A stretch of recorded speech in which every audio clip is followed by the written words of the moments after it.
Football, baby. Here we go. This is happening.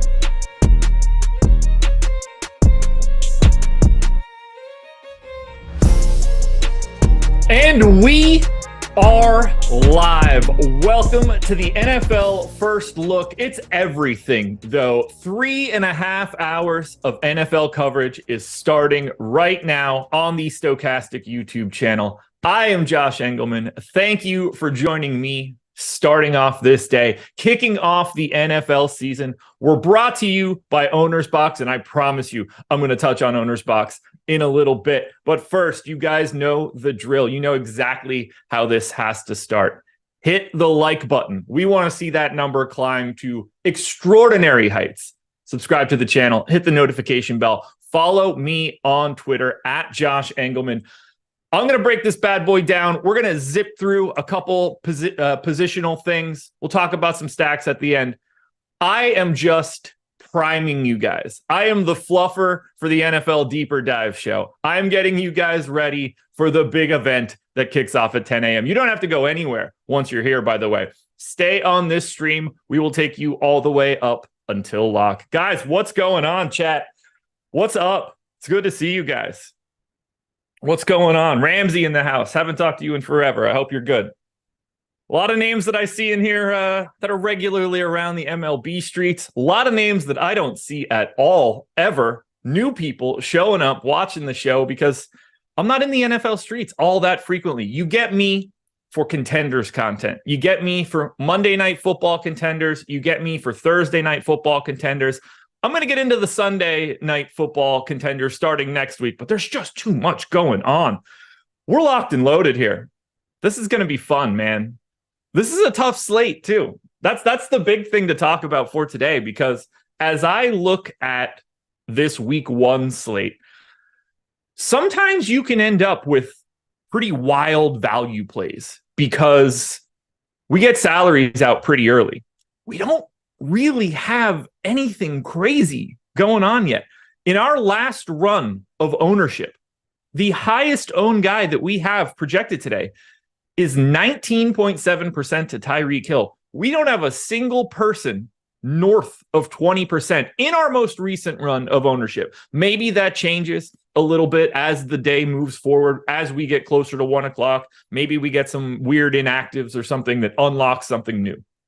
But for now, with that kind of ownership, chalk is very, very relative. We are as flat as it gets across the board, basically for every single position that exists. This is a very difficult slate, or it's the easiest slate you can have. Because when you see ownership like that, you really don't have to pay. Like, if you're just a one lineup person, you can kind of build whatever you want and feel pretty good about it today. There aren't any if this, then that decision points that seem to exist yet.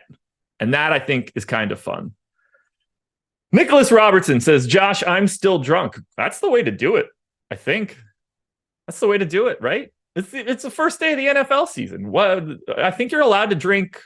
You're supposed to be drunk like the moment you wake up. And then push right through it. Push right through it. Yeah, so likely is going to pull ownership with Mark Andrews allegedly out and the price tag at $3K. But when it comes to like backup tight end type joints, there's only so much ownership that you could really soak up. JP Gaffney, that's an interesting point here. Commanders defense not chalk today, less than 20%. They're going to be in and around that range for sure. We have them a little bit lower than that. I think you're going to see my Commanders be a little bit higher owned. The smaller the field, the more the Commanders are going to soar to the top of ownership, just because it's a pretty tasty matchup. Now, we're going to get into all of that kind of stuff in a little bit, but first, we're going to dive in to the running back side of this one. Now, I prepped this slate as if I would have had to enter my lineups at the top of the hour at 10 o'clock.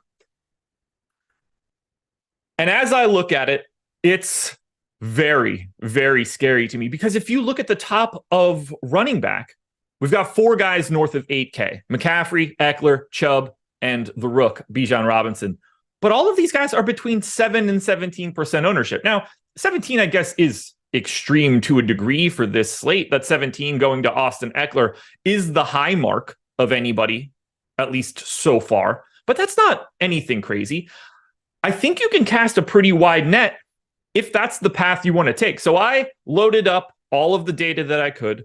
I simulated out 10,000 lineups. You should be using our Sims tool, by the way. We'll touch on that in a little bit. And I'm very, very flat at the top. I'm a little bit lighter on basically everyone until we get to the first guy that is standing out to me in large field GPPs. That's going to be Joe Mixon. He is the guy that I have probably the second most over the field, but in terms of pay up options, I'm just not really getting all the way to the top at running back for today. I see Mixon standing out for a couple reasons, honestly. But the main reason for Mixon, I'm losing my tabs here. The main reason I see for Mixon today is I think he's just going to have a staggering workload. And I don't really see him like really having to worry too much about, like, would you be surprised if his touches are tops across the board today? It wouldn't surprise me. And then the big piece of it all is Joe Burrow dinged up at all? If he's a little bit slower, if he's a little bit less mobile, maybe they're just going to lean a little bit more on the running game. So the first guy that I am looking at for today, I have 17% of Joe Mixon. We've got him projected for around 10% ownership. That's the first guy that I have a bit of a stand on. The next guy that I have a stand on is really good for my household too. This one's going to be good for me and the vibes between me and my wife, because the next guy that I have a lot of, my second most exposed running back, it's Aaron Jones. I've got 27%. My wife drafted him in her season-long league. I think that's going to be pretty helpful. So I expect a ton of touches. I think he's the most undervalued running back. 6,300 feels like a fantastic price. That's the guy that's concentrating for me coming out of the Sims. Now, from a value perspective, I think everybody is going to be keeping their eye on Jamal Williams. Only 5,100. That's a price tag that is really easily attainable. It's popping quite a bit for me. I'm basically not going any lower than $5,100 Jamal Williams. A little bit of Deion Jackson, and that's about it. But I'm kind of concentrated in the 5 to 6K range at running back and not as much all the way at the top. Coop says Aaron Jones is in a timeshare. This is the NFL, man. I think everybody's in a timeshare at this point. You don't get a lot of bell cow backs like we used to. It's a shame. We're up over 11. We're up to 1,100 people already. That's pretty exciting to see. We've only been live for 8 minutes, so I appreciate you guys being here. We can take some questions as we're working through this. So if you have any running back questions, feel free to hit me up. But I just want to give you guys what I have. The show that's coming up at 10 o'clock is going to break down every single game. They're going to go game by game, breaking down the entire slate. I'm not going to pretend to be the person that's going to drop all sorts of NFL knowledge on you guys. That's not what I'm trying to do. I'm trying to play DFS and win contests. And for that, the best that I can tell you is what I'm doing relative to ownership for today. If you want the analysis, 10 o'clock is the time that you're looking for, because Loughy and Ben and our third special guest going to really, really bring you guys the goods. I can't believe we're 1,200 people right now. Thoughts on Brian Robinson? I have 8.5%, so I'm 2xing. That feels pretty good to me. I'm not the guy that you should go to for this one, because I don't want anybody to call me a homer for playing Brian Robinson today, since I am a technical Commanders fan. I want to say it so bad. I really do. I don't mean to be mean. It's just everything I knew as a child. It's just you guys get it. You guys get it. He's the most exposed guy that I have in that Arizona game, other than obviously Commanders D, which I don't really see how you can get away from, but we'll get into that when we get to the defenses. As I look at that game, though, I can't imagine playing anything from Arizona with any sort of like bulk play. And I think Brian Robinson's going to look pretty good, assuming Washington gets out in front. That's what I want to happen, clearly. Great way for my Commanders to start the year. If you can get a week 1 game against Arizona, that's going to feel pretty good. Am I playing any Rachaad White? No. Not that I see. It would probably help if I didn't type his last name in as Shite instead of White. I'm basically neutral to the field. I looked at that line wrong. Donta Foreman is also at 5,500 and projected for like 3 fantasy points. And I looked at that 0 first. But no, I have 9% of Rachaad White. Yeah, Stephen Leibowitz. James Conner might be the closest thing there. But yeah, am I going to any Commanders games? I haven't been to an NFL game in, I couldn't tell you how long. Somebody wants to throw me tickets, I might consider it, but I much prefer sitting on my couch with a beer and a bowl of chili watching Red Zone. But I guess we probably want to touch on the only thing that I haven't touched on yet, which would be my biggest fade, which the way that I'm looking at it right now appears to be Christian McCaffrey. If you want to say that it's Josh Jacobs at 7,700, they would be the two options here. McCaffrey's only 11% owned, so it's not as if that's a big number, but I only have 4% of Josh Jacobs. I'm okay with that scenario. I like that game quite a bit, but I like the opposite side of it. So I guess we'll get there in a little. Matt Sheets with the big time super chat said, Josh, long time. Just saying good luck this year. Coach S, obviously. Hooday, baby. It's a nice super chat. It's nice to see. I love getting super chats. They're always so nice. Appreciate you guys. All right, hit that like button if you haven't done it yet. I'm going to hit you guys with the schedule for the rest of the day. Now, this is going to be pretty easy. It's NFL, NFL, NFL. If you were looking for baseball content today, you are not in luck. Baseball prize pools basically don't exist. So coming up at 10 o'clock, as I mentioned, the NFL Deeper Dive. That is the show that you guys should be here for. It's the one you're looking for. Give me 1 second. Getting DMs from Loughy. There we go. So 10 a.m. You get Loughy for the NFL Deeper Dive. This is a show that he has been doing for as long as I can remember. You get Ben. Unfortunately, we don't have the boss man, Alex Baker, as the third man in the booth. You guys are getting Chris Spags, ladies and gents. So you're going to have a fantastic 3-man booth going from 10 o'clock all the way till 11:45 before they turn it over to NFL Live Before Lock. Eric Lindquist, Matt Gajewski, taking you all the way up till 1 o'clock. They'll hit on any of the inactives that pop out there in that 11:30 to 12 o'clock window. They'll get you fully loaded to get you all the way up until lock. It's going to be good. Nicholas Barrett, super chat. Is Mims the best value wide receiver today? Thanks for the content. Well, you're in luck. That's perfect timing on that question, because now we're going on to the wide receivers. This is where I'm a little bit different now, folks. I mentioned that I wasn't really at the top of the running back tier. I am at the top of the wide receiver tier. 8,800 for Justin Jefferson, and I have no problem scooping that one up. 17% owned. I'm doubling that right now. So that's another one that is in lockstep for making my wife happy. She took Justin Jefferson first overall, so feeling pretty good there. Let's get to the Mims question. So Marvin Mims, flat 3K for today. Assuming the injury situation works out in that game, I think Mims is fantastic. I do assume that we see his ownership climb a bit. We had it in at 3% right now. We're going to need to see how news breaks, but anything sub 10, I think, is probably going to be pretty good for you.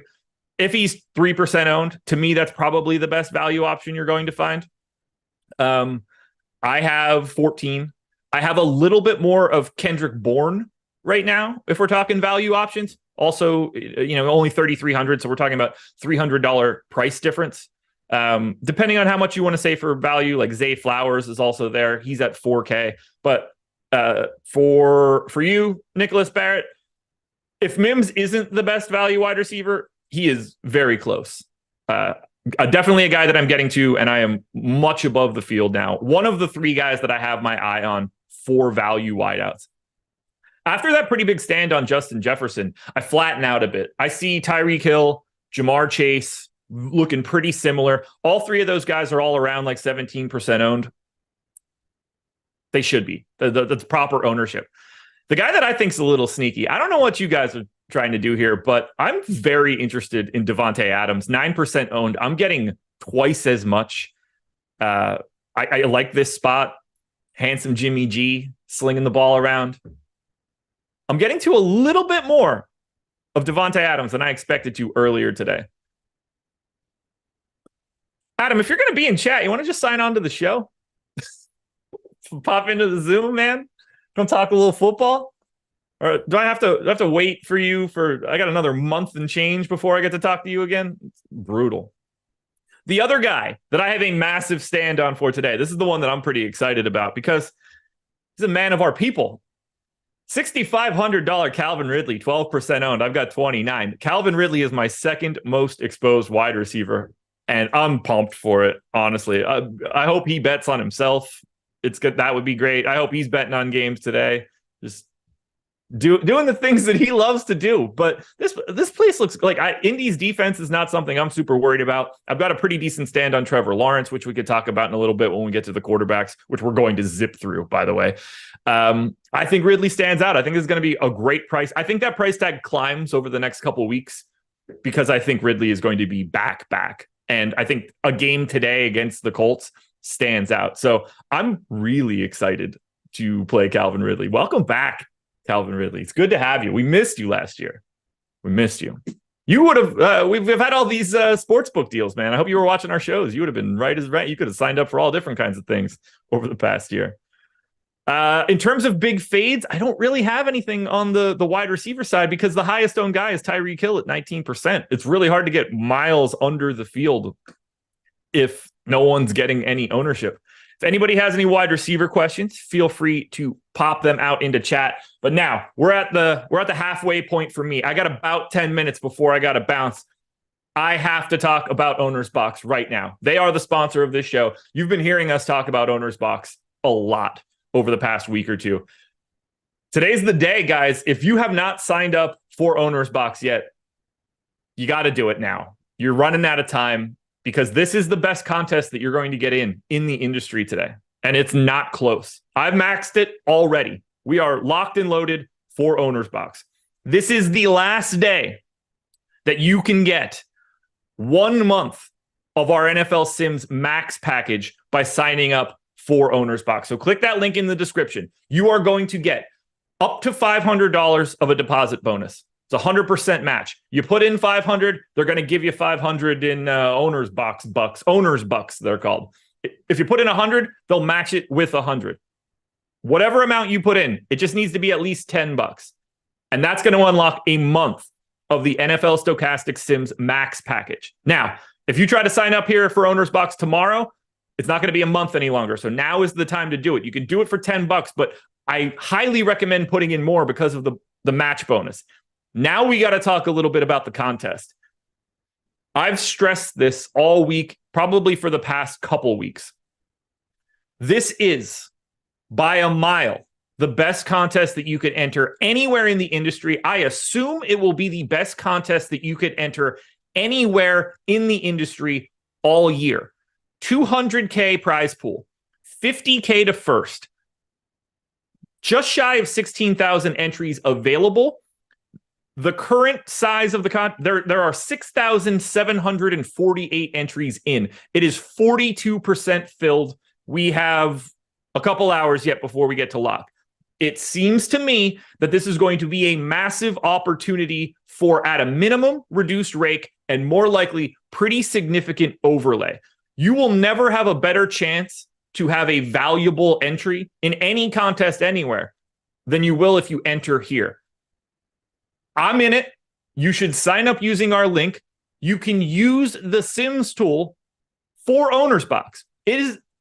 Everything is there for you. You can generate a 10,000 lineup pool using our Sims tool for Owner's Box, simulate all those lineups against each other, make whatever tweaks you want, and load those lineups into Owner's Box. It's that simple, and it's great. If I don't see a stochastic logo at the top of this contest, I'm going to be very sad. I prefer it's a stochastic logo next to the name Josh Engleman. That would be ideal, but I'd be happy if it's any one of you guys too.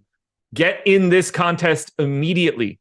Immediately. You won't find anything better. If you are just going to spend $15 to put one entry in on DraftKings, don't. Put it into Owner's Box. It's a better contest. You're more likely to win. Guys, I can't stress that one more. Any love for Scary Terry? Always have love for Scary Terry, but I'm not the guy to... I can't answer those questions because it's Scary Terry. Honestly, I don't have him. But as far as I'm concerned, I wish I had 100% of him. Love that man. Not a guy that I'm getting to. Tight end, we're going to get into the positions that are basically unable to be talked about for right now. And we can go a couple different directions. There are no pay-ups. 5,900 for Hawkinson is easy to get to. There's no like 7,500, 8K Travis Kelce around. So tight end is, who do you think's going to score a touchdown today? I think Hawkinson looks fantastic as the most expensive guy at 5,900. He's 9% owned. He's also the most owned guy right now. I'm happy to get the Hawk, and I'm getting there. And that is happening. So no issue whatsoever. The guy that I'm getting the most of, though, is not second most. Isaiah Likely is the guy that you kind of have to get to, right? That's what we're assuming. He's going to be a 3K value option. Doesn't seem like we're going to have Mark Andrews. If there's no Mark Andrews, things are just going to look a lot better for Likely. I'm getting to 21% Dallas Goedert. Now, that's not good for me personally because I hate the Eagles. And I do not want to have to cheer for Dallas Goedert. And I don't want to have to be 4Xing Dallas Goedert. But I think he's in a really nice spot against New England. I'm getting mean mugged by Mike right now, talking shit about Dallas Goedert. I have a lot of, I got a lot of Philly today. I got a lot of Jalen Hurts. I've got A.J. Brown. I've got Devontae Smith. I've got Dallas Goedert. I'm here for Philly today, unfortunately. Envision hits us with the, is that a 1-year subscription? Maybe? I don't know. I've got 18% Olave right now. Are you getting to him at all? That's a great question, and I'm happy to go ahead and check that out. So I'm about half the field on Olave. So Olave is losing out to Calvin Ridley for me. I don't have anything negative really to say about Olave in this situation, but he is slightly more owned than Ridley. And based on the way that I have this projected, I've got Ridley projected a little bit ahead of Olave. So I'm just very naturally going to flip those two guys. Not to try to talk you off of Chris Olave, but I don't really have him. We've got like 2 minutes to go. I don't have much more on tight ends for you guys. If you're looking for the defense for today, if you're playing cash games, it is my Commanders. I think they're very easily the team you want to get to. 2,800 is not a problematic price. And I think it's going to be a very, very difficult day for the Arizona Cardinals. It's going to be a very difficult season for the Arizona Cardinals. Let's be very clear here. I think Washington is set up very well. That's your cash game defense. Quarterbacks. I am stuck to the top tier. I barely have anybody below Russell Wilson at 5,900. And I think that makes a lot of sense because the top of the salary tier at quarterback today are the people that we know are actually good quarterbacks. The bottom of the salary tier is a randomized shit show of who the hell knows how these guys are going to play. Are you confident in Josh Dobbs if you want to save money? What is Sam Howell going to be like at 4,900? Baker Mayfield is not a good quarterback, and we've seen that for a very long time now. This Desmond Ridder, Jordan Love, Mac Jones, Kenny Pickett, like the bottom of this, if you want to go that direction, you can clearly make stacks that will work. I am ultra focused on the guys that have a real heartbeat. Lamar, Hurts, Trevor Lawrence. I don't like saying Kirk Cousins' name like that, but Justin Jefferson's on the opposite side, so it starts to look a little bit better. I like Russell Wilson a little bit today. He's not getting much love at all. I very much prefer today to get to the top of quarterback. I don't think there's a lot of value at the bottom with some of this slop. Week 1 can get gross. Someone's going to go crazy. I don't know who that's going to be, but I don't really want to be there. I have 3.5% below Russell Wilson. Everything else is above that mark. So to me, it's pretty easy. Alrighty, folks. We're going to hit one last thing. I'm going to tell you the teams that I am most exposed to, and then we are going to get out of here. 150 maxing. This would be for anything other than the Millie for me right now. The most exposed team that I have right now is the Jacksonville Jaguars, and I don't think anybody's going to be that surprised. I've got a 2x plus stand on Trevor Lawrence. I love Ridley. I love Kirk. Lots of pass catching options.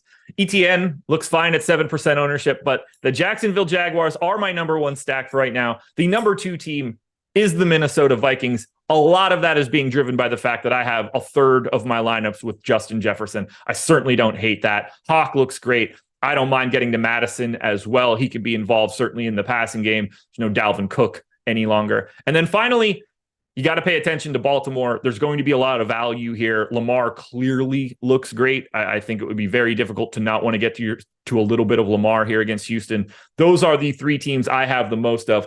But now, guys, we're up to 1,900. I got to get out of here. You don't want to hear me talk at all anymore about the NFL. Go sign up for Owner's Box so that you can get our Sims tool and get the best deal that you could possibly find in the industry. NFL Deeper Dive coming up next. Loughy, Ben, Spags, an hour and 45 minutes breaking down every single game. Stick around. Don't close the stream. Those guys are going to be right up. Thanks to Mike for producing for me. Good luck, everybody. Enjoy the first week of the NFL season.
Yeah, Texas is good, Loughy. Very good. Yeah. That Queen was a Queen Ewers. Looked good, man. Yeah, he's good. They got Arch. They got people. We'll see. I don't follow college like you, but I did turn that on for the second half. It was it's good stuff. Yeah, they got guys. They're gonna be good, obviously. Like, how good is Bama is the question. That's the thing. I mean, right? they're good, but yeah, they're not historically good, obviously. They haven't lost at home in years. Let's roll, boys.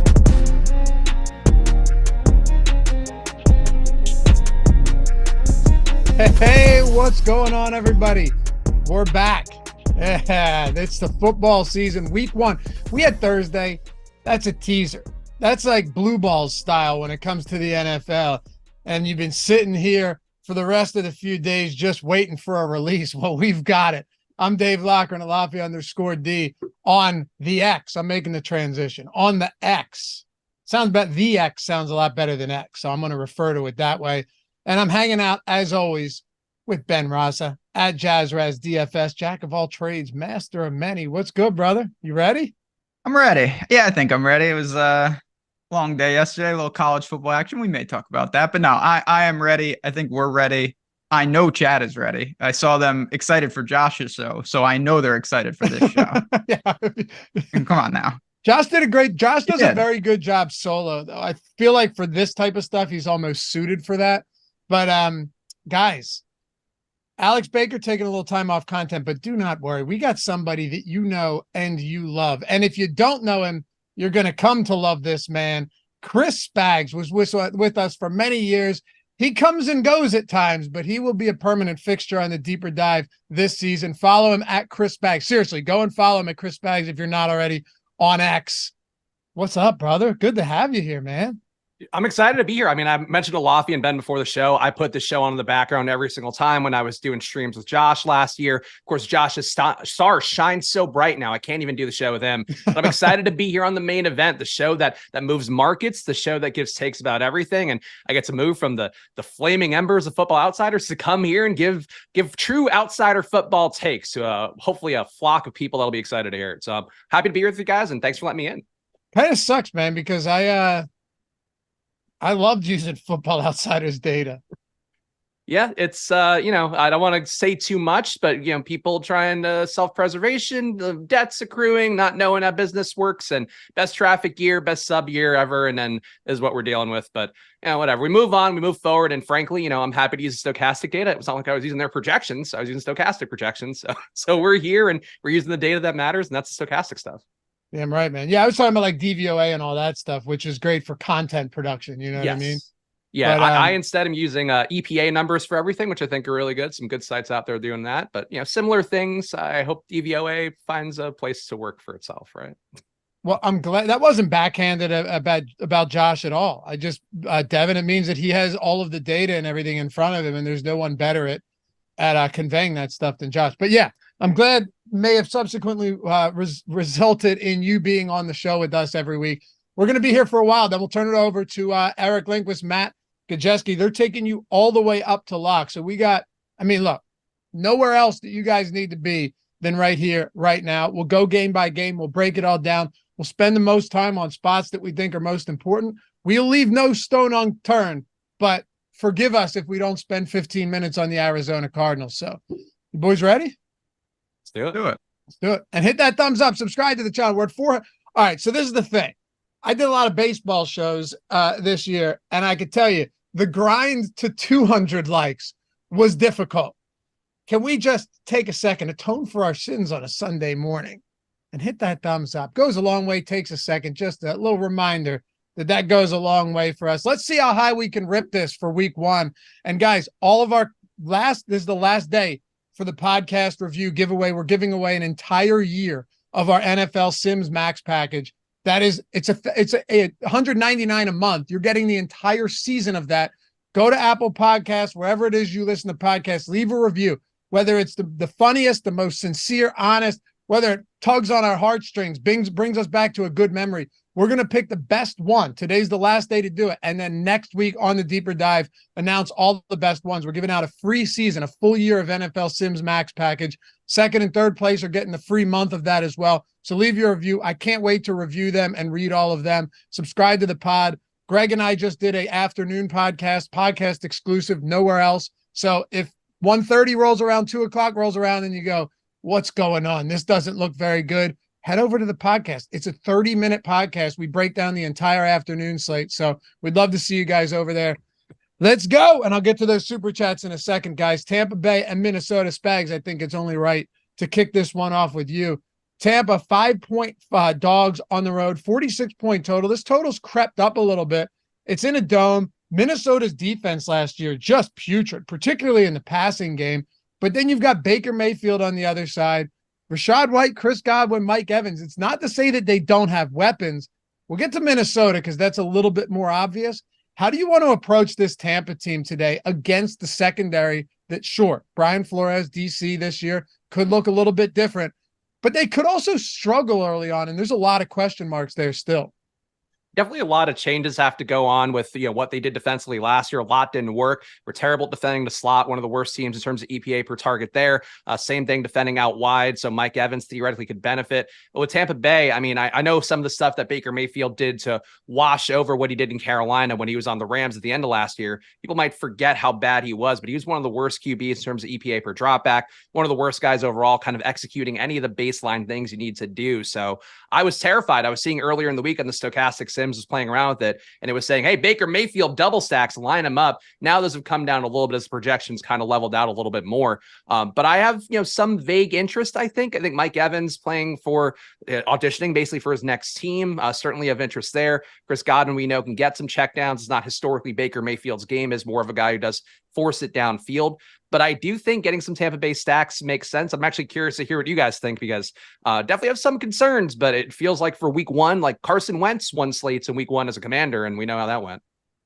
That's right. He did against Jacksonville, right? Mm-hmm. Yeah, that's right. Ben, where are you at on Tampa? You getting any Baker stacks? Maybe just a little. I see it pretty similar to Spags. Not my preferred team, but I will say one of the many things that I like to incorporate is kind of what are the betting markets saying. And Tampa seems to be taking some money. This has ticked down from 5 to 4.5 at some spots. You have a pretty healthy total, and not all of that is going to come from Minnesota. Yes, they're at home. Very, very tough to beat in that building, but I get it. And there's no denying, say what you want about Baker, and I'm no fan of his.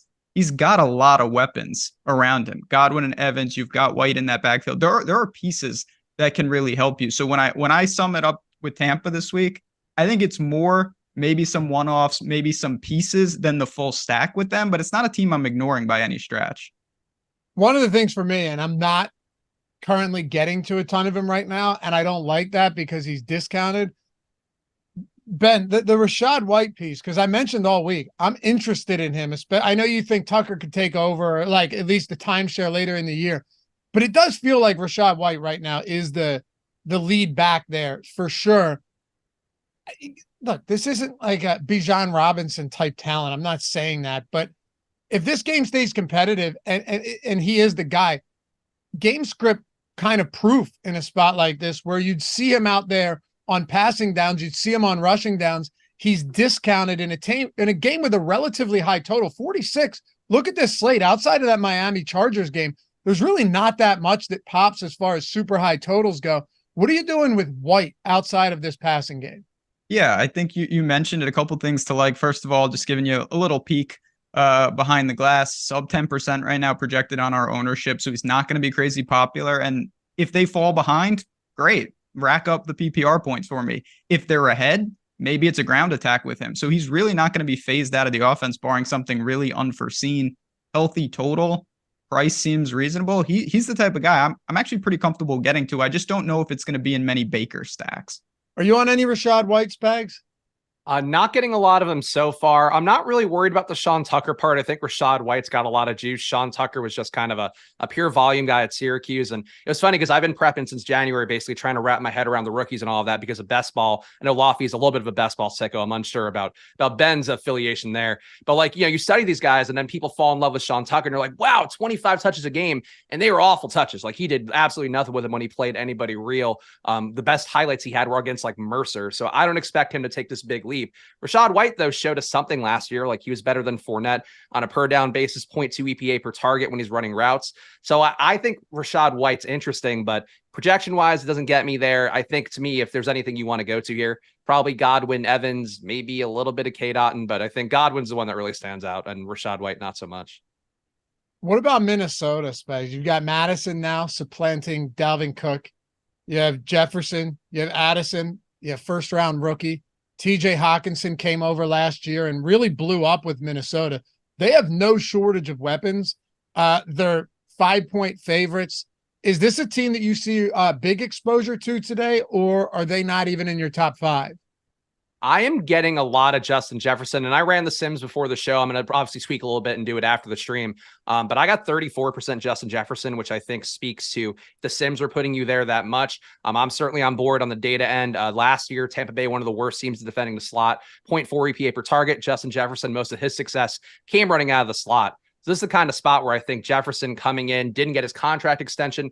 I thought last year he was live to put up 2,000 yards. I think this year, probably even more live, some more targets around him to maybe draw some attention away. And obviously that comes with risks too. Like Addison's a guy with a pedigree, kind of disappointed at USC last year, but still really good. Does look good in camp. KJ Osborne's getting reps, as Loughy mentioned. TJ Hawkinson, one of the richest contracts at tight end. So maybe those guys pull away, but I tend to think it just opens stuff up for Jefferson more. And if he has the spike week 1, if we know the ceiling there, he could literally be a guy who wins you week 1. And I don't want to not be there enough, and definitely don't want to be under the field on him. What about you for Minnesota, Ben? Can I just say real quick, you hit a trigger word for me there. USC last night had 49 points at halftime, and they finished that game with 56 points, and that did not go over the total.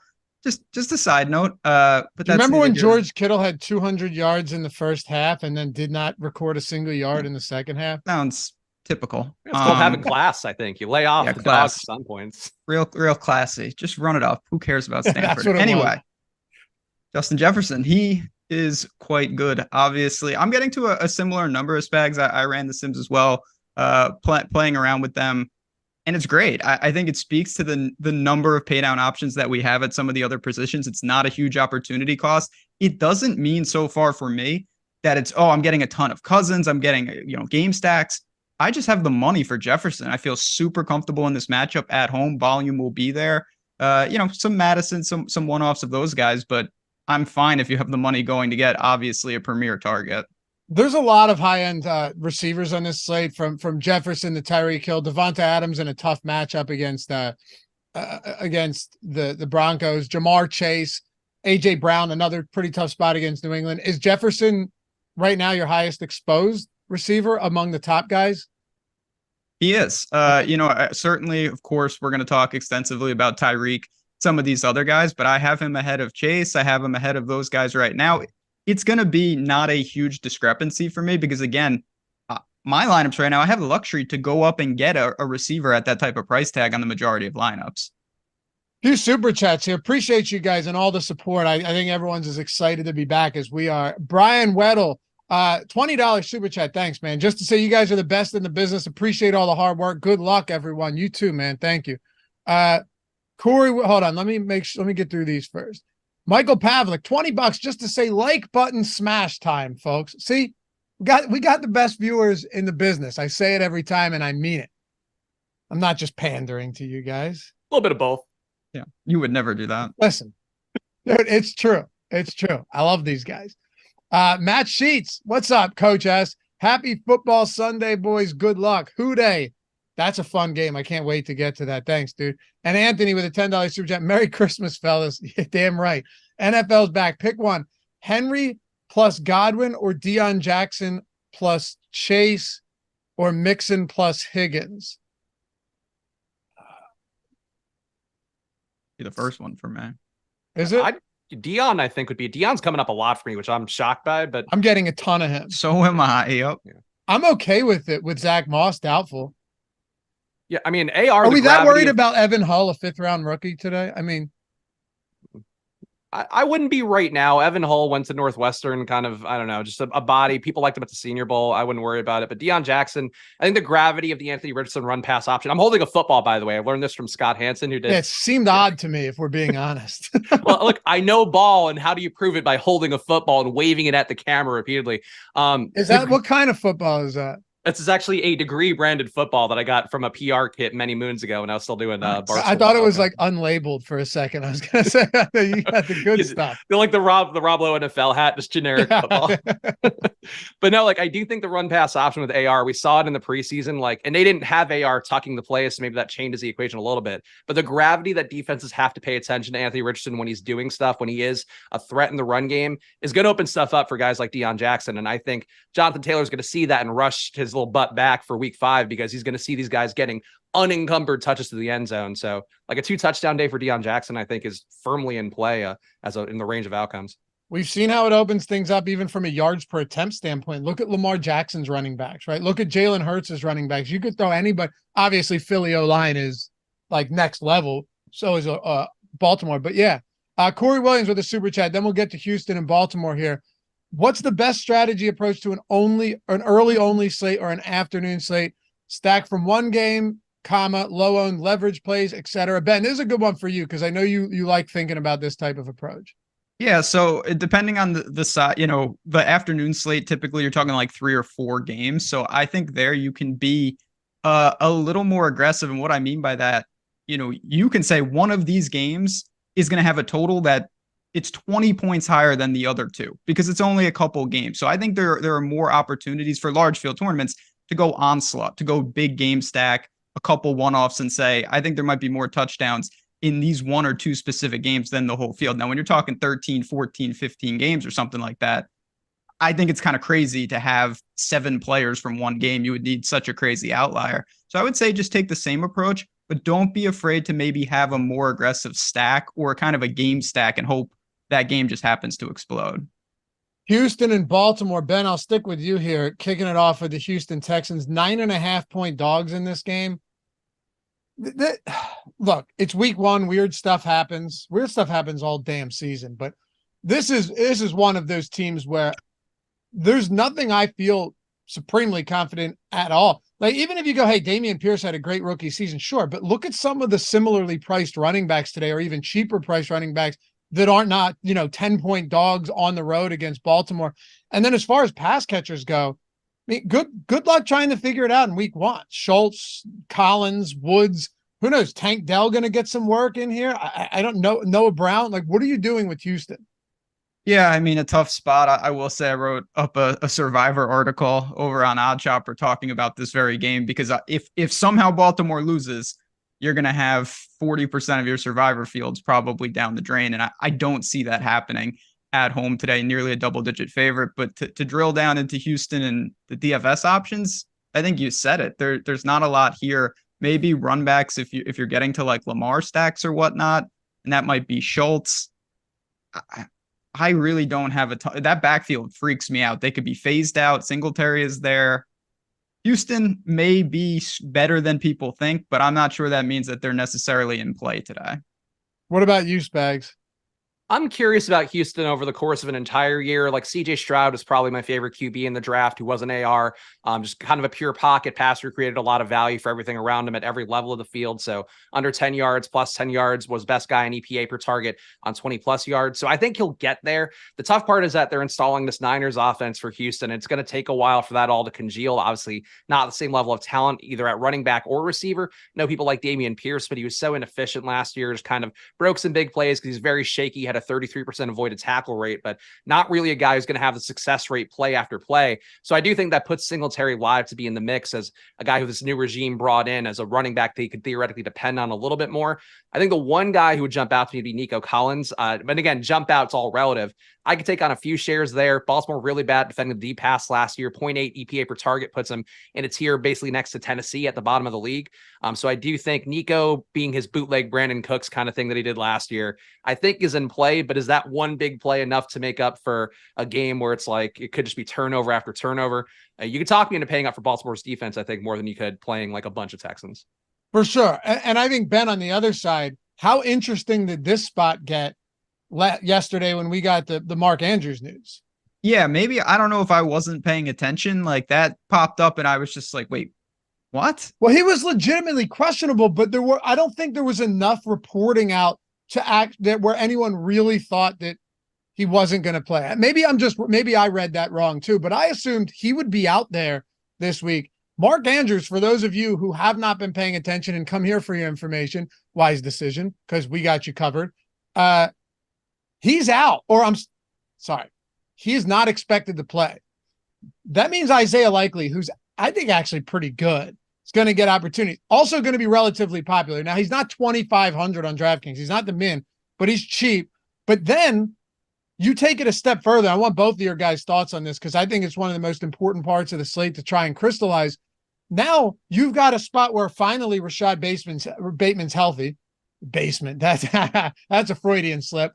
So they tell us he's healthy. And then you have Zay Flowers, drafted this guy early, spent big draft capital there, and Odell Beckham Jr. So what are you doing with Baltimore? Mark Andrews, we'll get to the backfield in a second, but we got to start with the passing game, dude. Yeah, I mean, it's a weird situation. So certainly Likely, we actually talked about this on the Tuesday show, joking around saying, man, if Likely could ever get on the field, big fan of his, and now here we are. I got a lot of him in best ball, by the way. Last pick. I think it won't mean anything because Andrews will be back, but yeah. Yeah, this was very unexpected and certainly changed how I was going to approach some of the Baltimore. I had interest in Baltimore already. I do agree if it gets out of hand, that hurts Lamar's ceiling because I think he's at his best when he's running wild out there, and I don't expect them up 3 touchdowns to say, Lamar, let's get crazy. But, we'll talk about Dobbins in a second. I still think you can have combinations, though, of Lamar and Likely, and if you want to roll the dice, play roulette with these receivers, I think Bateman's the one I feel most comfortable with. I'd say people would agree with that, so it correlates to the field. But I do like Baltimore. Healthy team total at home. They should dominate in this game, and I think Lamar really still has that ceiling intact. Spags, I wasn't getting a lot of them when I was running the Sims tool throughout the week. I'm getting a good amount more Lamar and Baltimore exposure now than I was. Yeah, I'm seeing a lot of Likely on the Sims tool, which I don't hate. One of the things that Todd Monken did a lot last year at Georgia, where he's the offensive coordinator, and the assumption based on what we've heard of reports so far, he's bringing a lot of that Georgia offense over. He fed the tight ends incredibly well. They have the top tight end in football and Brock Bowers, who's on their team, probably going to be a top draft pick next year, guy who's been phenomenal performing in terms of volume per play numbers. And they also fed Darnell Washington last year, who ended up being a pick for the Steelers. I think kind of fell down in the draft process because of the fact that he's an enormous dude who hard to imagine him playing a full menu of snaps every single week. But that said, I do expect him to feed to tight ends pretty heavily here. And that means without Andrews out there, all of that kind of consolidates on Likely and maybe Charlie Kolar to a lesser extent. I'm assuming that he's active. But I do think Likely's in a really nice spot. I think this is an offense that's kind of designed to feed the tight ends. And to me, the price makes sense. The tight end position makes sense where you have no elites that you're really going after. So to me, whatever chalk ownership Likely gets, I kind of want to be with the field on it because I really think he should be one of the beneficiaries, assuming that J.K. Dobbins just doesn't smash him and rushing touchdown after rushing touchdown with him and Lamar. Dude, the tight end position is super shallow today. I mean, no Andrews, Kelsey, whether he played or not, wouldn't matter. He was on Thursday. There's not a lot out there. It's what, TJ Hawkinson and maybe Dallas Goedert, if you want to consider him towards the top. We'll get to it. We're going game by game, and these guys will break it down position by position on Live Before Lock. But yeah, I think down there's a couple options, Likely being one of them. Do you guys have any thoughts on this backfield? Because I love Dobbins this season. Just in the I think that he's always been efficient. He's running behind a good offensive line. They're finally healthy. Well, for the most part, but he's not cheap. We don't know how this new offense is going to look under Monken, Spags.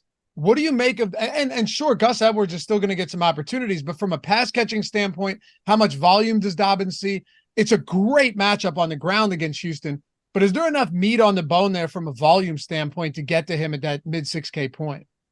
I think I'm going to have some exposure to him. I believe a lot in Dobbins. He was, again, best ball is going to be the thing I talk about. It's like the prism of everything, because that's where your takes congeal, I think, over the course of 9 months of doing those drafts. And Dobbins is one guy I felt like was undervalued throughout, because he was basically, according to the advanced analytics that I swear by, the EPA numbers and the former DVOA numbers. And Dobbins was the best back in the league according to those metrics, like him and Nick Chubb in terms of the volume guys who are that good. So you add in a new offense, you added one where they are expecting him to catch a few more passes, however many that is with a mobile QB, we'll find out. I think Dobbins makes sense, but I find him the most intriguing as part of a 3-man build where you are tacking on Lamar with Dobbins with Likely, or maybe one of the receivers, but for me, Likely. And I think that could look pretty good because you're theoretically capturing a lot of that production if Baltimore really puts it on him. And then I think that's one way to get different as well. But Dobbins, I just like as a player. I don't know if this is the week for him, but I think I would still get some exposure. What about you in the backfield, Ben? Yeah, I mean, Dobbins is a guy that every time it feels like he's about to really sustain, he gets hurt. And certainly in week 1, this should be, they say no limitations. And you just have a team, when you're talking about teams like this, it doesn't mean it's going to happen, but there is a way where Baltimore just has, 5-6 touchdowns today. And if that's the case, they could go anywhere. There could be pass interference in the end zone 3 times and Dobbins falls into the end zone. When you're dealing with teams like this, where you're a pseudo double-digit favorite at home, there's always something to say about guys that are just going to have opportunities for those type of workloads. So in addition to, Spags just mentioned some of the numbers of why Dobbins might just be undervalued in general, it's hard to deny that he might just have ample opportunities, even not in an efficient game, to get there today. Breaking out the pseudo for the first time. Gotta go pseudo. Took you almost 30 minutes though. I like to keep people guessing. So pseudo double-digit game. You're saying 9.5. We'll call it. Yeah, because we don't want to definitely say double-digit faves. It's better than what I do. I called it 9.5 and then just went straight to double-digit because it made more sense. You round. There's some 10s out. I saw some 10s out there. I respect that. I saw some 10s. All right, fellas. Let's in order to keep the pace here, as I said we would do, try and not take this ship off course, because I can certainly do that as well. Let's hit on this. I'm going to throw it to both of you. We'll hit on this next game from both sides, instead of me, interjecting each time to go from team to team. Ben, I'll kick it off with you. San Fran and Pittsburgh. George Kittle is expected to play, by the way. Bosa signed that big contract at the 11th hour. So not bad. I know you like the Steelers, though. A little bit of a home dog, 2-point dog. It's lines moved in their favor as well. Yes, what are you doing with both sides of this game from a DFS perspective, though? Because this could get a little ugly. Definitely could get a little ugly. The total is dropping. The Steelers taking some money. We know that San Francisco's got some guys. Obviously, McCaffrey, Debo. We'll see about Kittle. So it's not to say that I don't think you could get there. I'm not getting to Purdy, and I'll be honest, I'm not really getting to McCaffrey. That scares me a little bit because it is. We know what he can do, but I don't like this spot at all. You already alluded to it. First bet of the Sunday for me was Pittsburgh. I think they win this game. I think they control at home. I love the defense. I think they're going to cause a lot of problems for Purdy. I have some one-offs of Debo just because he's so electric and I think the price is right, but I'll save some time. I don't like the Niners in this spot. I asked you to cover both sides. I said, I don't want to have to interject and fine. I'll cover Pittsburgh real quick. I think that they're going to win the game. But yeah, Kenny Pickett and co. I mean, not my favorite spot either. I think that this is a pretty bad game. If we rank them, it would be towards the bottom for me. Deontay Johnson, maybe Freiermuth. You mentioned how the limited opportunity cost at tight end, but I don't think I have a share of either quarterback in this game, and I'm okay with that. Jay Farr said, Loughy, how do I add the Sims after the owner's box deposit? All right, if you didn't get it yet, email us at support@stochastic.com. Make sure, though, if you're doing that, excuse me, if you're emailing us, if you're trying to expedite this, make this quick. Make sure to include your email address that you use to sign up on Owner's Box, okay? Because otherwise, then it's a big back and forth. Make sure to include all the relevant information so we can square you away before this slate starts. So yeah, that's how you do it. If anybody asking that question, that's how you do it. Spags, San Fran, and Pittsburgh. Yeah, so I think there's some interesting stuff in this game. I kind of tend to think it leans more towards a choppier game, a little bit sloppier with the defense is kind of taking over. The Niners defense, one of the best in the league last year. But I think there's some opportunity on both sides. In particular, Pittsburgh blitzes at a really high rate, over 31%. That's something that theoretically could lead to Christian McCaffrey getting out in space a little bit more. Could also mean that he ends up staying in the block if things get a little bit out of hand. But the Niners so schematically sound that I do think should be some opportunity for McCaffrey in the pass game. That said, sim-wise, I'm not getting a lot of any of these guys. I guess Devo would be the most prominent one.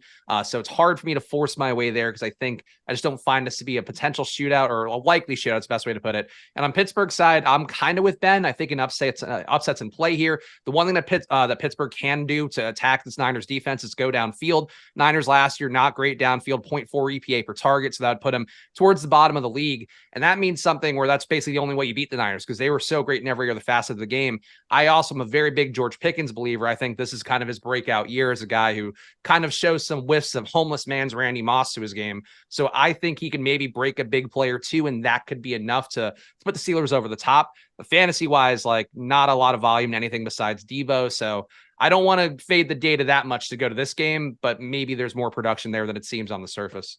Not even poor man's Randy Moss. You're going straight vagrant.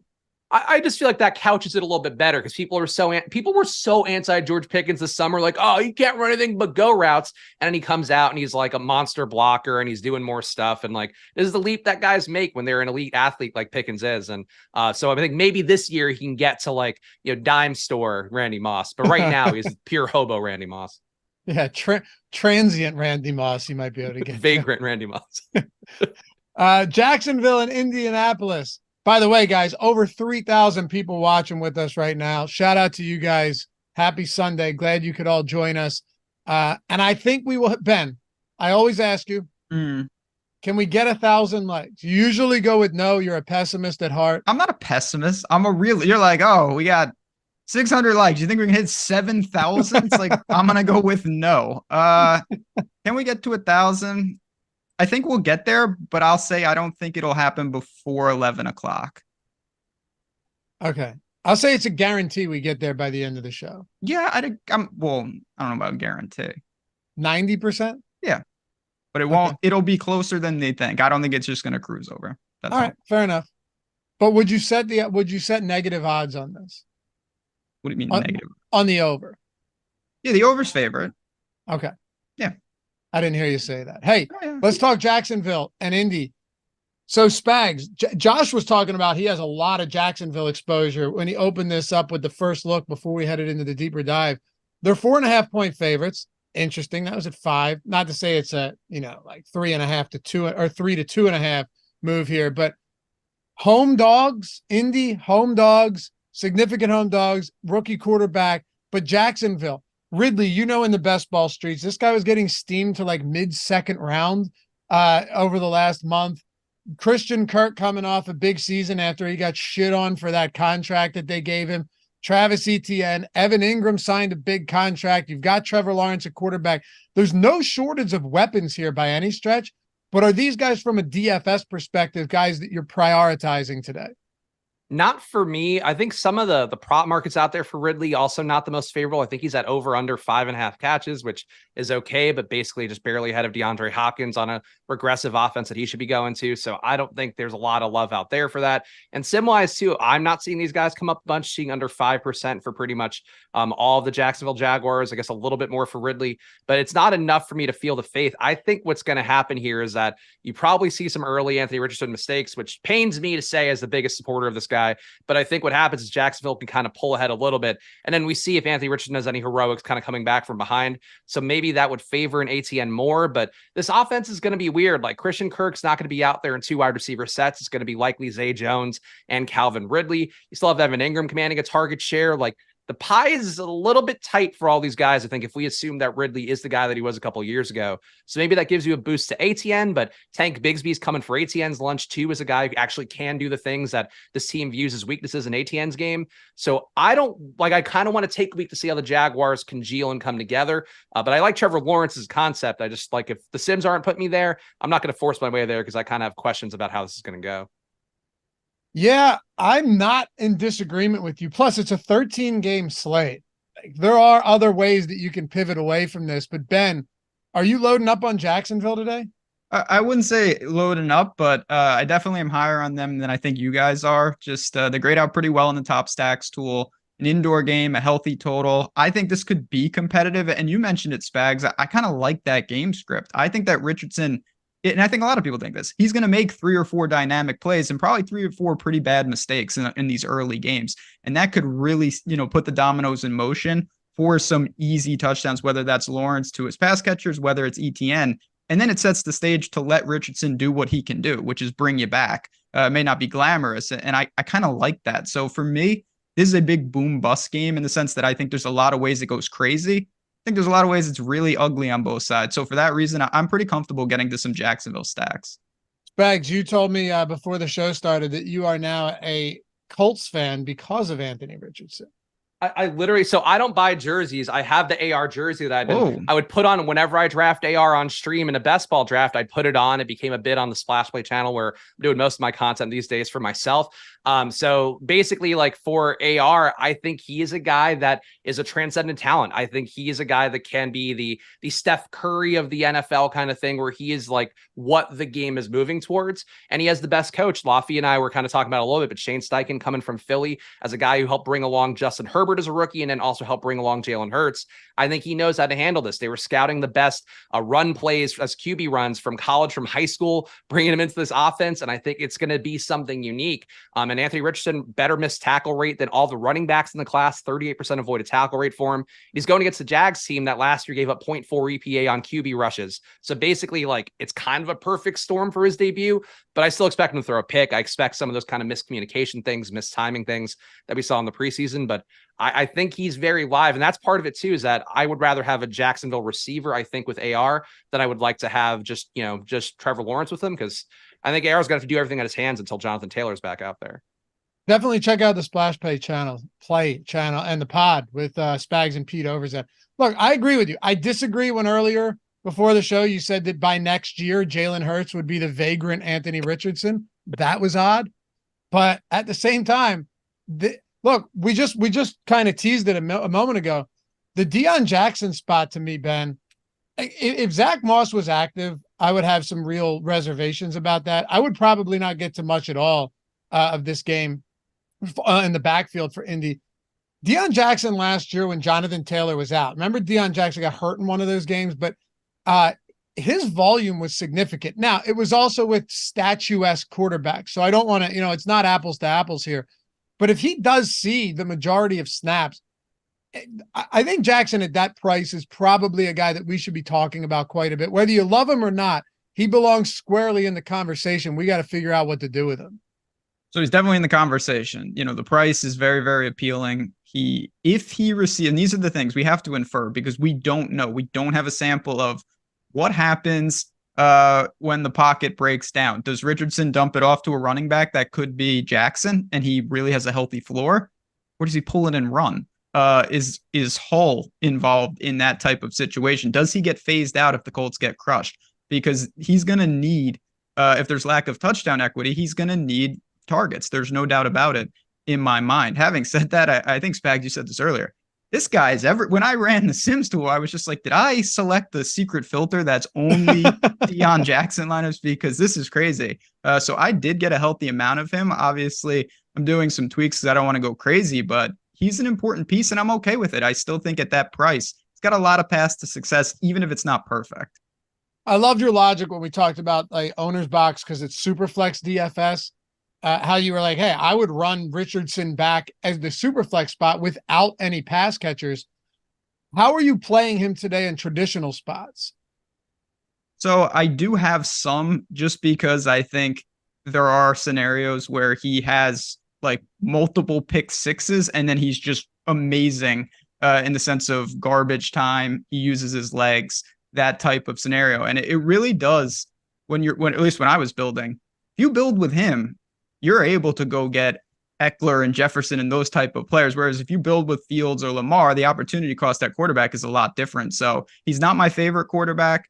I want to kind of hear before we go to the next game, if you guys think Pittman is in play, because I'm a huge fan of Michael Pittman in life. I just don't know if this is the best situation for him.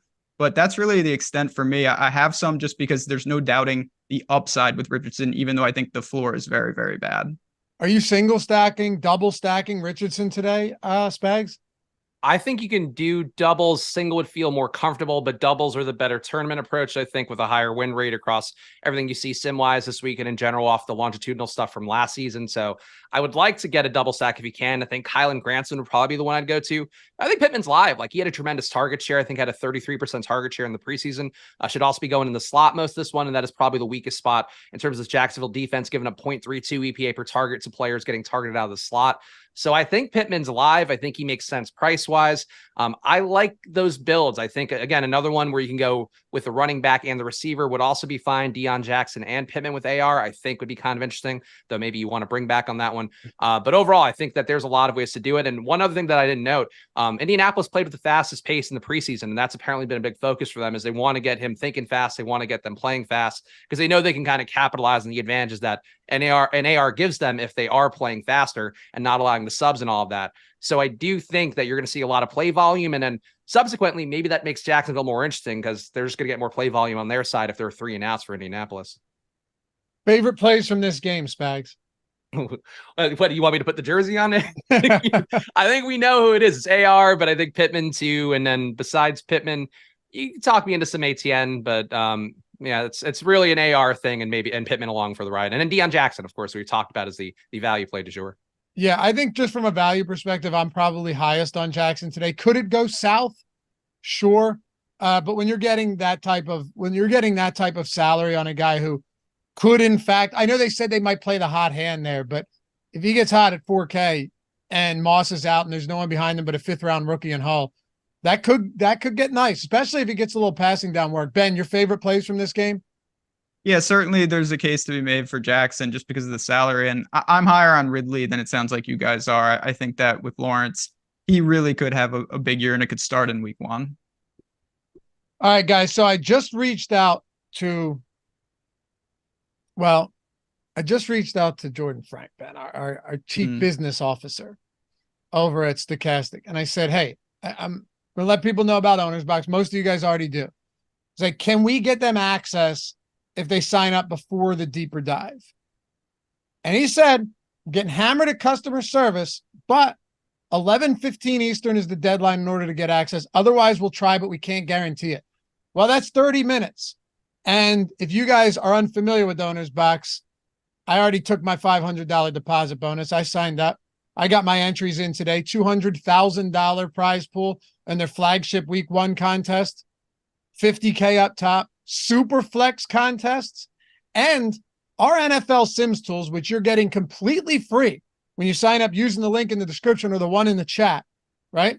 All of those are free, and it includes Owner's Box, contest generator, lineup sim, all of it we've got for Owner's Box this year.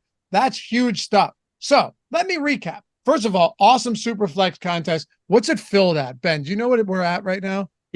I checked this morning when I was entering my lineups, and it wasn't even at half yet. So I'm sure people are pouring in now when they see all the overlay. But I didn't get my lineups in until right before this show started. Yeah, that's where I was entering mine. And I'll probably adjust. But $500 first match deposit bonus. Not to mention they're throwing free tickets. Like, I'm looking at this. I haven't played there yet. I was waiting for week 1.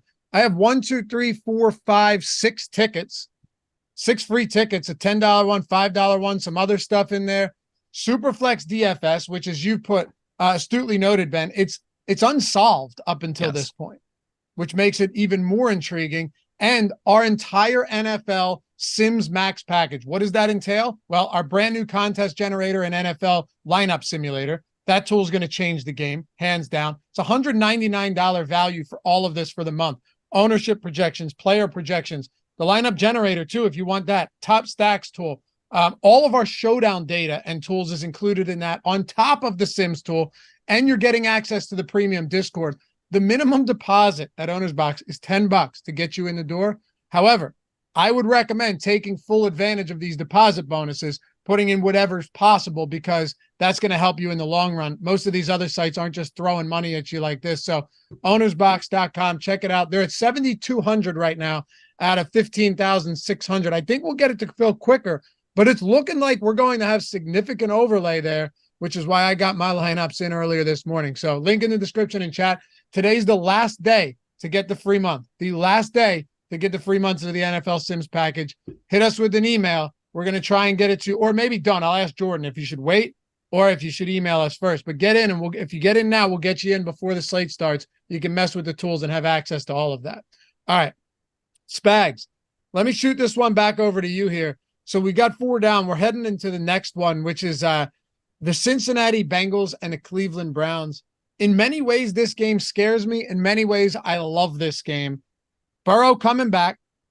He was, limited in practice, finally got a full practice in. Very curious to know his 2-point favorites heading into the dog pound, what you're doing with this Cincinnati team with Mixon and all of these great pass catchers. So Burrow's coming up a lot for me with the simulation so far. I think in particular Burrow and Chase. And as we talked about, I'm getting a lot of Jefferson too. And I think that's sort of the sim telling us that, hey, Deion Jackson opens up a lot of things. Jamal Williams opens up a lot of things. And in particular, if running backs are flat, you can sort of get to these elite receivers more. And we saw last year, Cincinnati had a tough loss, and Cleveland actually, that was one that I ended up taking down a showdown tournament for. So I hold that one in high esteem in my brain. But basically, like, Cleveland kind of just had their way with them for the most part. It was, I think, a game where Chase was out, but it was Higgins being the only guy who showed up for the most part for Cleveland in that one. And I think probably, left a not great taste in their mouth for the Bengals, where I wouldn't be surprised if they come out a little more aggressive here and feed their guys and try to put a statement win out there. But I'm happy to go to Burrow. I think too, one thing that carries over from best ball is, like, the public hates injury risk. The public hates guys coming off of injury. The public hates guys who have maybe a lingering injury. So if you play Joe Burrow today, you're probably getting him a little bit of an ownership discount just because of the fact that people are afraid of him coming off this knee issue. I know I heard our guy Josh talking about play Joe Mixon, like maybe Burrow's banged up. Like, I do think that logic tracks for how people approach this one. So lean into it. I think maybe play a shootout. Amari Cooper on the other side, Nick Chubb maybe on the other side, I think would look pretty good. But I'm happy to go to Cincinnati today in the Battle of Ohio that we all hold near and dear to our hearts. Oh, Brandon Katz in the house. What a lovely intro. Brandon, I thought we're all dumb and you listen in the background and don't even pay attention. Sounds like you're listening pretty closely today, pal. All right, Ben, as Spags mentioned as well, I'm getting a lot of Cincinnati. Wasn't sure that I would. I'm never opposed to it. When you, like, that's a good thing. There's sometimes where you pull it up exposures and you go, oh my God, I'm getting a lot of this team, like if you're getting a ton of Baker stacks, you go, I'll probably play some of them, but it doesn't feel good. With this, you're going, hey, well, it's Jamar Chase, it's T. Higgins, it's Joe Burrow, maybe some Joe Mixon. Irv Smith is always interesting. Like, Irv Smith is a total wild card to me this year. What if they actually use an athletic, talented tight end who hasn't materialized into much, has dealt with a lot of injuries? What if they actually use him this year on one of the best offenses? Yeah, I mean, it just makes Cincinnati that much more dynamic. You've got weapons up and down for Burrow, and I do agree. Like, I'm guilty of this too. I'm not super high on Burrow, and I'm not sure that would have been the case if we didn't have kind of the injury scare. I actually didn't think he was going to play. Earlier in the week, I thought that maybe they'd be cautious with him. So I get it, and it's funny. You think, at least I do, divisional games, Cincinnati and Cleveland. What a grind fest. 47.5 point total. Like, this is not anticipated to necessarily be really ugly. Like, you've got dynamic playmakers on both sides. And for that, it's hard to say that you don't want exposure to this game. I'm more on the other side, Loughy. I think we talked about this on Tuesday. I think Deshaun Watson is one of the sneakier tournament plays today. Big range of outcomes. He's got weapons. You've got Njoku, you've got Amari Cooper, and you've got crazy runbacks with Cincinnati. So I think you can make a case for either quarterback in this game. Yeah, I know you talked about Watson. I have no idea. I have no idea, Spags, what we're going to get out of Deshaun Watson this year. Like last year, to me, in a sense, is kind of a throwaway spot. That fellow was dealing with some things. Maybe being a little bit more removed from that. What a way to say that. He was dealing with some things. I think Watson's going to rebound this year. Like, I think that Cleveland, the North is a tough division. Like we talked about earlier, we seem to all agree that Pittsburgh may be ascendant a little bit. How ascendant they'll be, we'll find out. But you have Baltimore still. Like, it's going to be a tough division, but I think it's going to be a division where you have to put up some points. Like, none of these defenses are really world beaters. They all are pretty high caliber offenses. And I do think Deshaun Watson, having a year away from all that stuff he was dealing with, I think he's going to look pretty good this year, just getting up to speed. And Nick Chubb too, I believe in a lot. Like, Nick Chubb is the best running back in football. getting a little bit older. Thank you. Thank you. Someone else is saying it now too. Thank you. Yes. I love Nick Chubb, man. I think he's really talented. I hate running backs. Like, I think the position's changing a lot where it's going to be everybody's in a committee. Everybody's getting 15, 18 touches at the high end. But Nick Chubb is like probably the last great back we're going to see, I think, in terms of just the pure rushing metric stuff. So I think it makes a lot of sense to go to Cleveland in general this year. But for this week too, Amari Cooper so undervalued last year, Deshaun undervalued, and Nick Chubb undervalued. And I think all these guys kind of have a spot in my lineups. Not as much as Burrow and Chase, but I think I'll have a share of Cleveland and I'll be happy with it. And Ben, you had mentioned you like Deshaun Watson as a player, but more as a person. Oh yeah, no, we can find you dig up those takes. Thanks for putting that on the airways. Ironically, I mean, again, it's very hard to quantify this, but we talked about this with Mixon for years. Like, there are a non-0% of people that are just like, well, I would never play that guy. And it's just like, this is, yeah, I see it. I see a lot of that where like people just assume, I think people just assume that he is no good at all anymore and forget that he ever was very, very good. Yeah, like he still has a lot of upside in that regard. I think the range of outcomes is gigantic with Watson. Yeah, it is. I mean, it definitely is. But do we like this as a game stack too? I'm comfortable with it. Yeah. I got so excited I almost knocked over my microphone for this game. That's an omen that this game could get crazy. Without his hands either, just from underneath the table. Well, yeah. I was trying, I couldn't come up with something quick enough. And the only thing I came up with was wildly inappropriate. So it's good. Let Spags take this one. All right, Arizona and Washington. Ben, by the way, we're still live to hit 1,000 likes by 11. 7 minutes to get 117. We're still live. Yeah, I was right on target though. I was right there. Okay. Yeah. I'm not saying we're not live. I just said it wouldn't. It was an uphill climb. Yeah. Yeah. Arizona and Washington. Arizona, they didn't have a starting quarterback till 2 days ago. They still don't, which is insane, right? Like Clayton Tune or Joshua Dobbs. Like, oh, we'll go with the journeyman in Dobbs. This team has no aspirations to win. Jonathan Gannon, I mean, that hype speech that he gave, I got questions on that. Yeah, what are your questions? Well, first of all, did they just like say we're going to do like impromptu Hard Knocks? Because it just seemed like it was a clip from Hard Knocks, but I have it on good authority. They weren't selected for Hard Knocks. So like where was that? Were they on the Prime show? What's that called? I think there was just their social team. I think the social team is doing that now to get engagement. Yeah. Yeah, probably. Yeah, not great. But neither is this Arizona team. Is their implied total still north or south of 16 for today?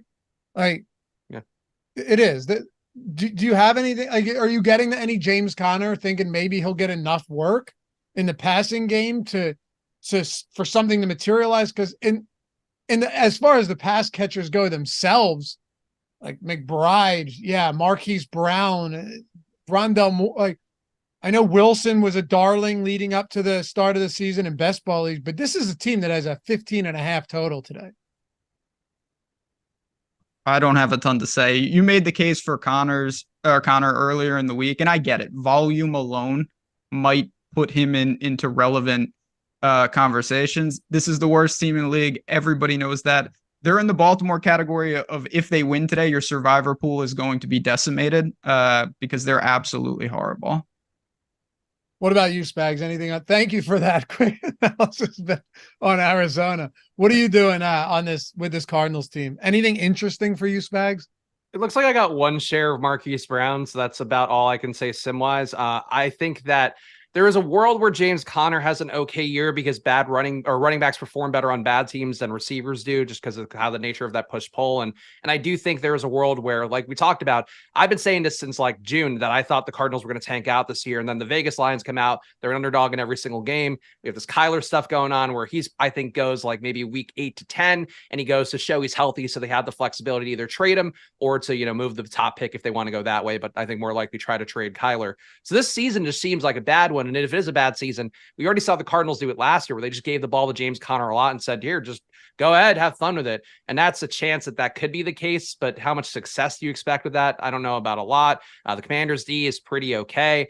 So I would go to the Commander side for a few things, but Arizona wise, if it goes off, like, you're going to win all the money. I just don't. This is like playing vintage Marlins versus like Max Scherzer back in the day when I was doing MLB DFS content every day. It's like, yeah, you stack up the Marlins against Max Scherzer once out of every 100 times that hits. And maybe that's what happens with the Cardinals.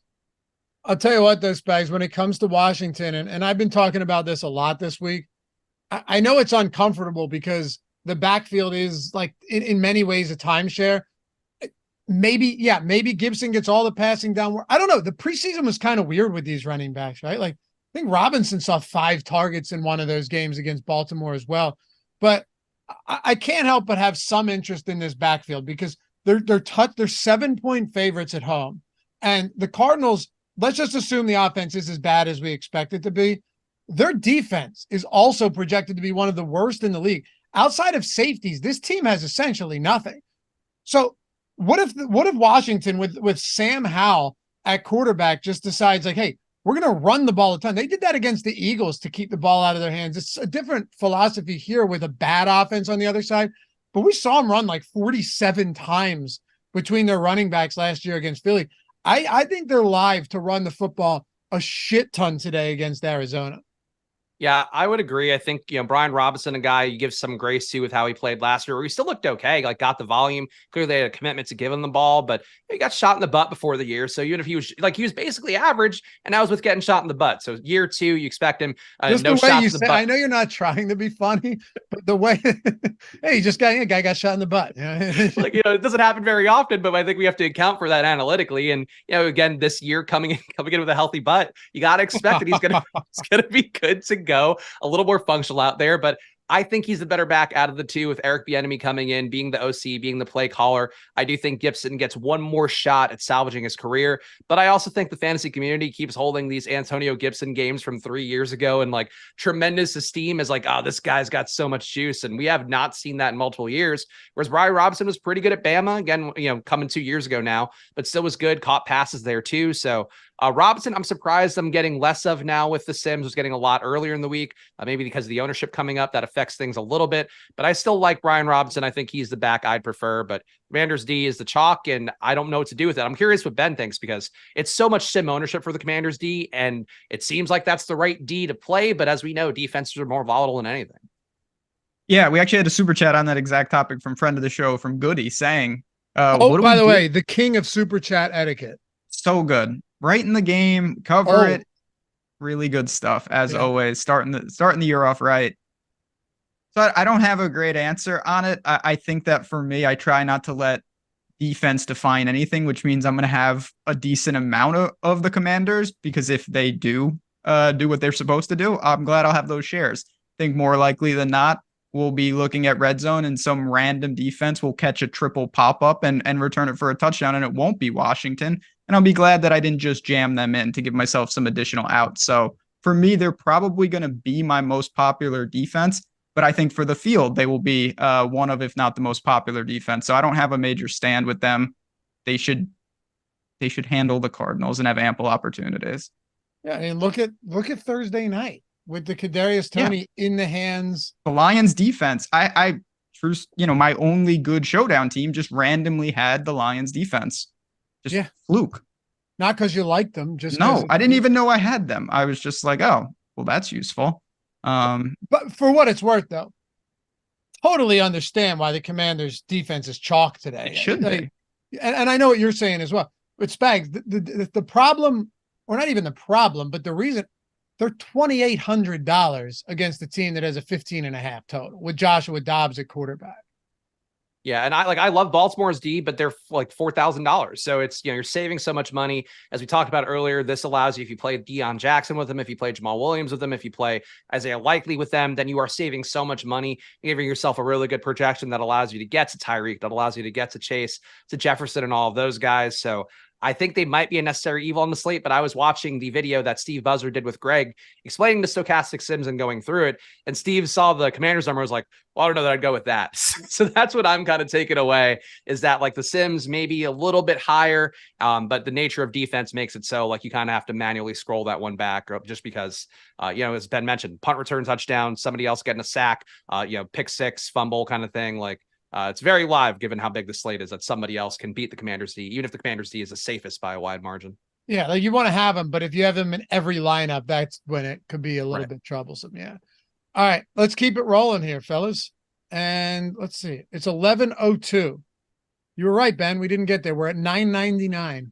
That's 1-0 for me on the year. I know what's going on. All right. Tennessee. I forgot to like it. That's why. So now we're what a scumbag. Good job. The house fixed it. Fixed it for bad. Just go with the odds. By the way, in that other game, Marquise Brown is expected to play. If there's any relevant injury news, we'll let you guys know. Some of these games there isn't. Tennessee and New Orleans, though, Ben, maybe this isn't like massively impactful news, but I should point out that Kendre Miller is doubtful for this one because Alvin Kamara is already suspended, right? If Alvin Kamara wasn't suspended, I wouldn't even bring that up. I wouldn't even have written it down. But Tennessee 3-point dogs, 42-point total. I think this game could see some scoring. It could also be up, but it's in a dome. Tennessee, their offensive line could be an issue. And I also, for what it's worth, that doesn't mean that I'm going to get a lot here because so far I haven't been. Like Tennessee is finally kind of healthy. Tannehill's healthy. You know, DeAndre Hopkins, Treylon Burks on the other side of him. Derrick Henry. Chigakonkwo is my man, by the way. I'm really hoping for a big season. I love that guy. I think he could be good. But yeah, and then on the other side, Olave, Michael Thomas, for the time being, is healthy. Jamal Williams in the backfield. Juwan Johnson had a nice year as a red zone threat at tight end. But both of these teams do have some pieces, and Tennessee has been a pass funnel defense, particularly last year. How do you play both sides of this game? Is there anything jumping off the page at you? So the game itself isn't jumping off the page, but I think this is a perfect secondary stack to teams in the sense that I'm really comfortable with multiple pieces, not necessarily together, but no matter what the price range. Like, okay, I've got some money. Well, you know, Derrick Henry's Derrick Henry. He could always go crazy. He's not getting a lot of buzz here. You mentioned Olave. You mentioned Williams in that backfield. He might consolidate all the touches by default. So I just look at this game, and although I'm not running to get to these quarterbacks, I still think New Orleans and Tennessee, when we look back on this slate, could be one of the crucial points as kind of those one-offs to your main stack on the majority of your teams. Michael Thomas is not very popular, and he's another one. Like, and by the way, for those of you who may be new to this, by secondary stack, Ben means like he could have a Michael Thomas, Derrick Henry lineup, or like a, you know, Jamal Williams, DeAndre Hopkins lineup, or something like that. I know you didn't mention Hopkins, but just within a lineup that already has a game stack or a team stack. Spags, where are you going with New Orleans and Tennessee? Yeah, I'm actually seeing a good amount of potential sim ownership coming from here. Jamal Williams, I talked about being one of those guys who could save you a lot of money. Tennessee was really tough on defense last year, but again, they struggled against the deep ball. Second worst team in the league, 0.79 EPA per target on throws of 20+ yards. So that opens some opportunity for, even if they're not great between the 20s with Jamal Williams, like he could do the exact same nonsense he did last year and punch in 3 touchdowns where Chris Olave gets shoestring tackled, or Rashid Shaheed, or whatever the case may be. Like, I think Jamal Williams is very live to that same BS that he subjected us to last year once again. Olave coming up a lot for me as well. Derrick Henry coming up a little bit along with Chig. So I think this game is kind of one of those games that decreases the ownership product a little bit. I think Olave is projected for some, Jamal Williams projected for some, but if you take 2 parts from the game, you're probably down from it a little bit. So the secondary stack thing I think makes sense. Being in a dome makes sense. That's a lot of ugly weather games around the entire country this week. So I could see it. Like, it's not the prettiest game. It feels like it should be ugly based on how we know Tennessee plays and New Orleans to a lesser extent, but I think there's opportunity within it. And I'll have a lot of these guys, even though your mileage may vary, I guess. Yeah. Zachary Pennell asked Spags, any love for Taysom Hill on DraftKings tournaments? By the way, 3,700 tight end eligible. I don't see it. I didn't get him in a single sim, and this is with 300.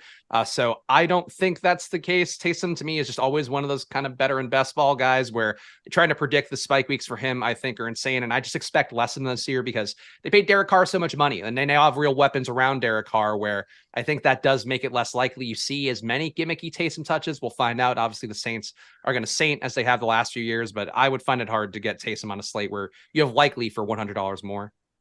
Ben, wrap this game up with this. So you talked about potential secondary stacks, named a few players.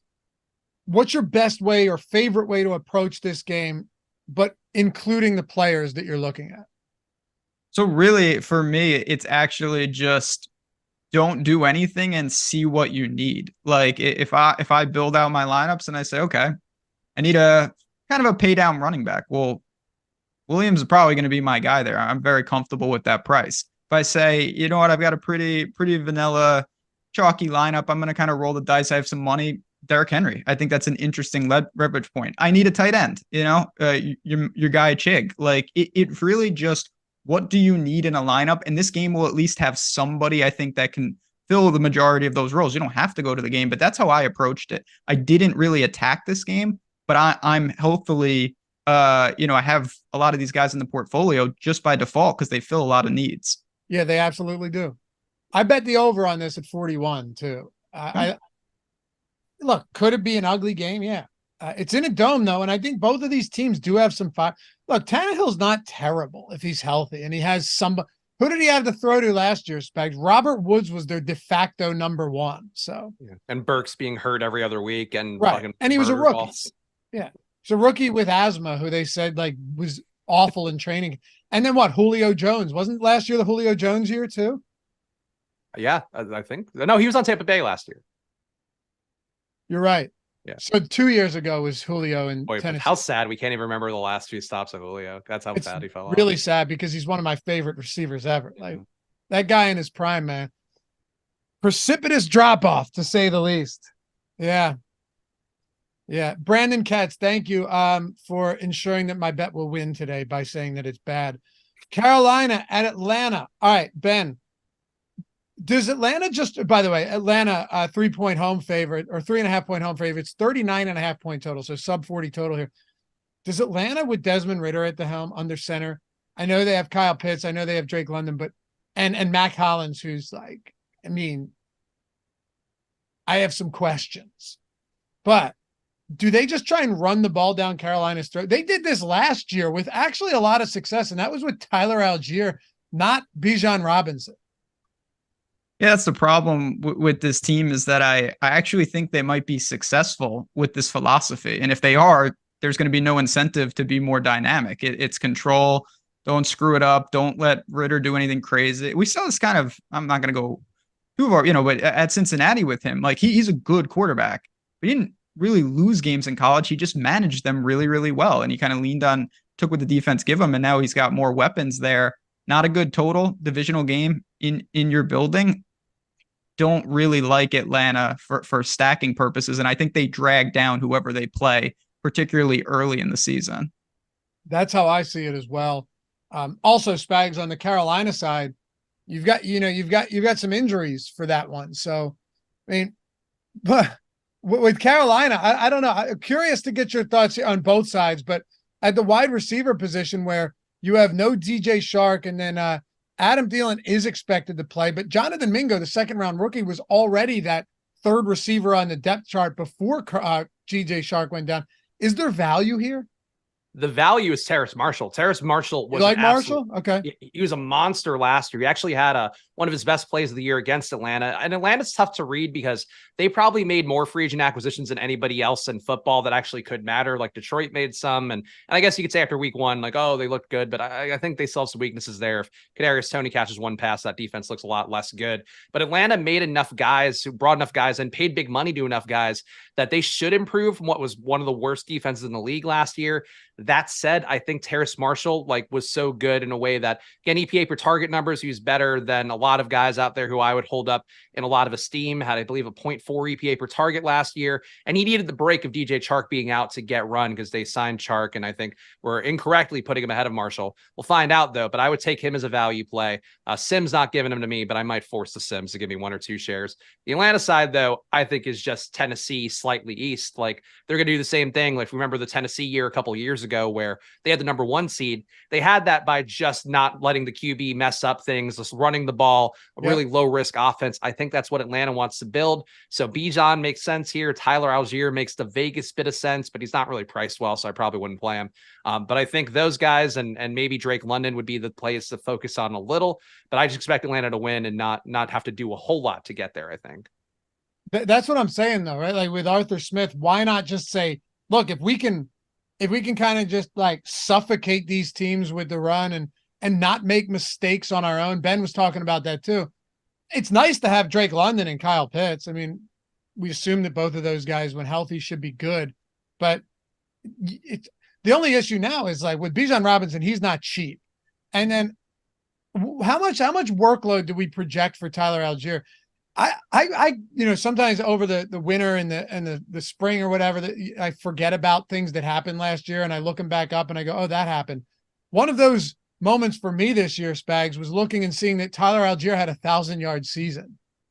Yeah, I mean, I didn't forget that because I was touting him all last summer because I thought he was going to win the role and make it happen. So I was happy to see him come through, and he gets shunted down. But I think they know that they have a gem in Algier. The issue is that they also have an even better gem in Bijan Robinson now. So I kind of think Bijan's like a 15-ish touch guy, Algier 5 to 10 touches, but maybe a little more of the high value touches near the goal line. And Algier was great last year. I know people don't want to hear it. They love Kenneth Walker. They love Dameon Pierce. He was the best rookie running back in football last year based on success rate, based on what he added to every play. The EPA numbers I talked about means expected points added. That means when a guy touches the ball, he's contributing more to the team scoring a point every time he touches the ball. And that was Tyler Algier last year, both running and catching passes. So I think they can get away with not doing a whole lot offensively and just relying on those two, and could still win the South, I think, pretty handily by just doing that the entire year. Question for both of you guys. Ben, to simplify this before we move on to Philly, New England, any priorities for this game? Or no priorities. I think it's just a bad game environment. Spags? Nothing over 5% for me, it looks like. Okay. Just maybe sneak a little Terrace Marshall in there just in case. Just get a little taste. Wet the beak a little on Terrace Marshall. See how it goes. Yo, you guys should be super proud of me. And Ben, I'll say.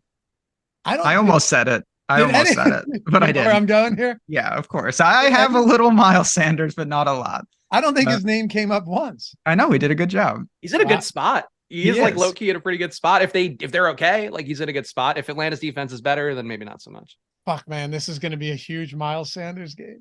I have some, but I think Atlanta's actually made some considerable improvements to this defense, though. Yeah. So we'll see. But we've thought that a lot. Remember last year it was like, man, that Cincinnati offensive line should be good this year. And then week 1 against Pittsburgh, Burrow gets picked off like 4 times, sacked a bunch, pressured a ton. And then they kind of brought it together. But yeah, new units, it can look a lot different. I feel similarly for the Minnesota Vikings as well. All right, Philly and New England. Ben, before we get to that, though, I should throw out there. We talked about the Owner's Box promo earlier. Said you got till 11:15 to get that in if you guys were trying to make sure you had access by today. Also, another free money spot. Ben and I do a lot of stuff on the Odd Shopper channel for betting. Check that out if you haven't yet. It's a really fun channel. I do the picks for every game. You do a ton of different stuff over there. The one thing we'll always stress to everybody, no matter what, is get yourself on as many sports books as possible. Because in doing so, you're making sure to always shop the best line. There's nothing worse than being just on one sports book and be like, no, I like this.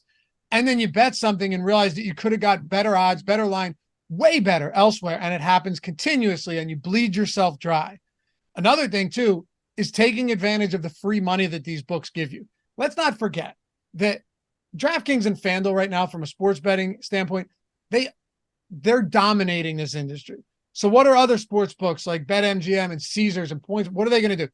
They're going to try to give you good bonus offers when you sign up so they can get your business as well.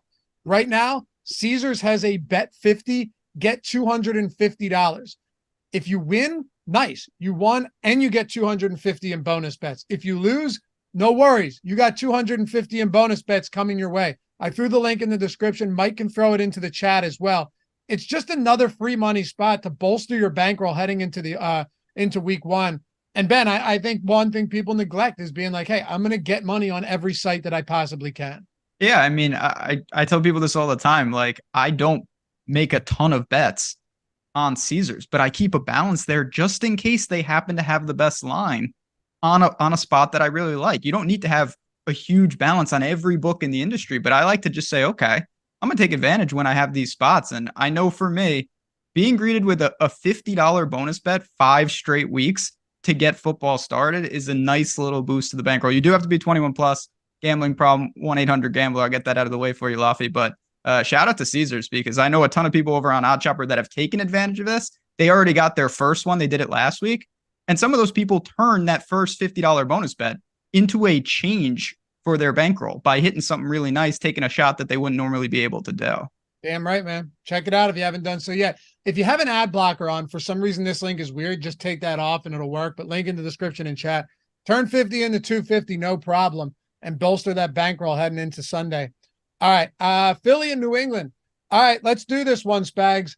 That 3.5 line spooks me as an Eagles fan a little bit, right? Naturally, you'd think they'd be bigger favorites, but they're not. It's in Foxborough. It's still a Bill Belichick coach team, right? They're at home in week 1. I get it. I think there's a close, potentially ugly game, to be honest with you.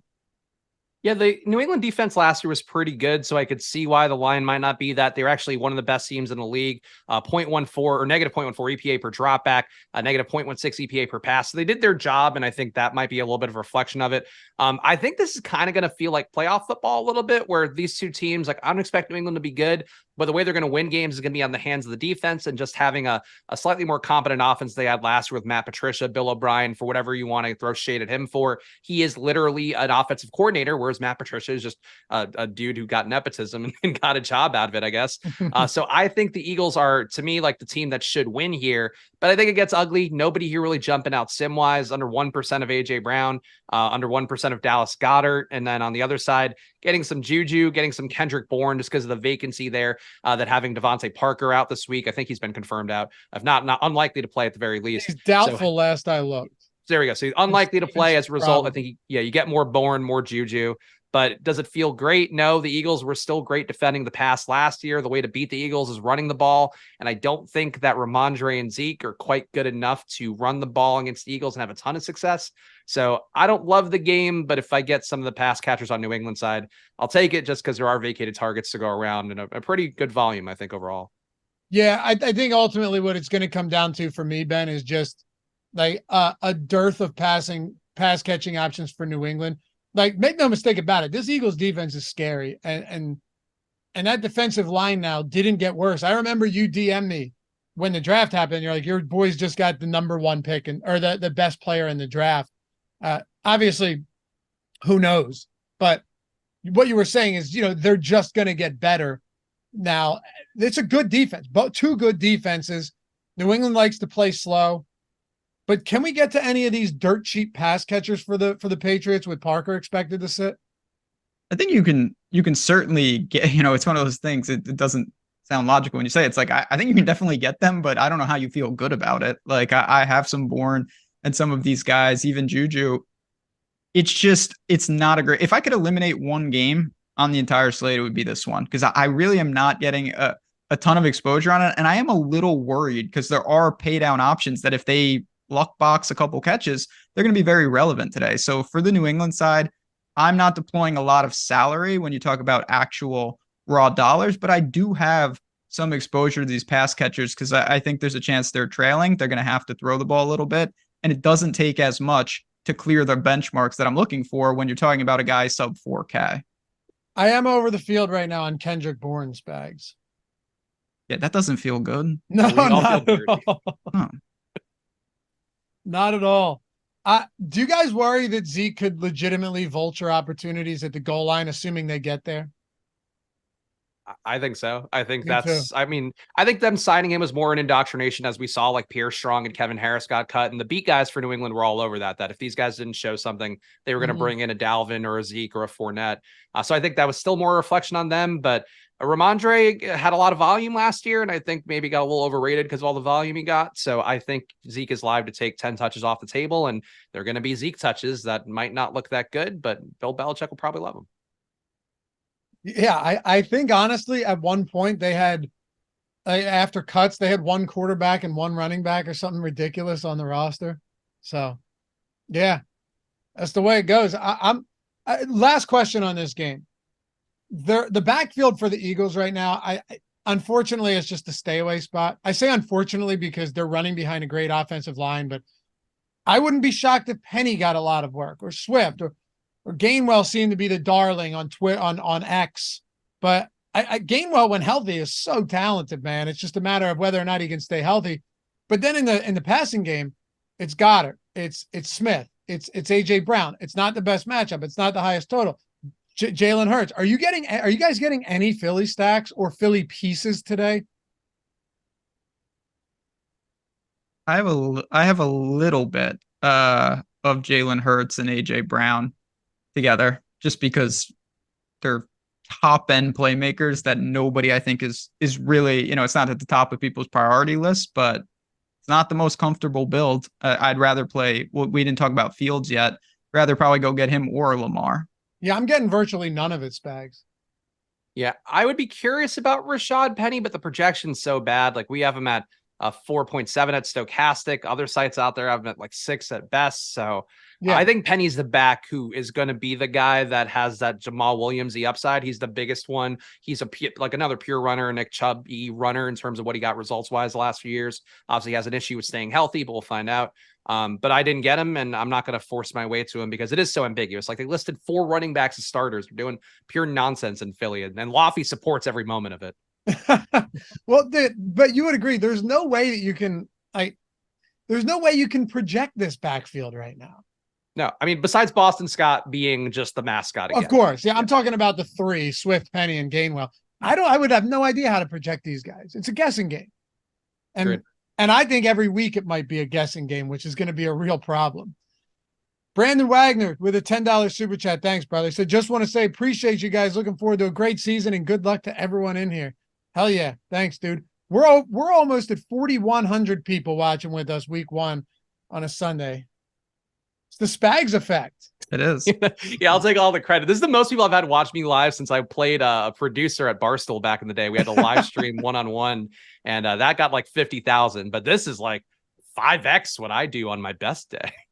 Well, I mean, this show right here is kind of the flagship show anyway. Yeah. So yeah, the foundation you guys built. I'm happy to ride the coattails that you guys have built for so long. You were involved in building this. Well, not Deeper Dive though. Deeper Dive is pure Loughy brand and Ben brand and now Alex brand. Yeah, I get it. Now, and of course, ship my money. Now Spags, and you brought props. None of us have ever done that. Every segment, you got jerseys, you got. Oh, I have so many. This is how you mask the lack of talent. I don't know what the hell's going on. More and more props. Wait, hold on. Put that on. Take the regular. Let me. And this is my Italian character. Go, welcome to the family, Loughy. That's what we do. No, take the regular hat off. It's a hat on a hat. I can take the regular hat off. Okay. Dude, it works. What do you mean it works? Go be more specific. What does that mean? You look like Zorro if he wasn't Zorro. What if I take it off and throw it John? Yeah. What do you mean it works? Yeah, I have some questions. Miami and the Chargers. All right. All right, Ben. So a couple of things on this front. Highest total on the slate by quite a bit, right? We're sitting at 51. This is around 4 points higher than any other total on the slate. You have Tua and then Tyreek Hill and Jalen Waddle. Aside from that, unless you're a big Durham Smythe truther, I don't know how much Braxton Berrios or you think Devon Achane is going to get work in the passing game.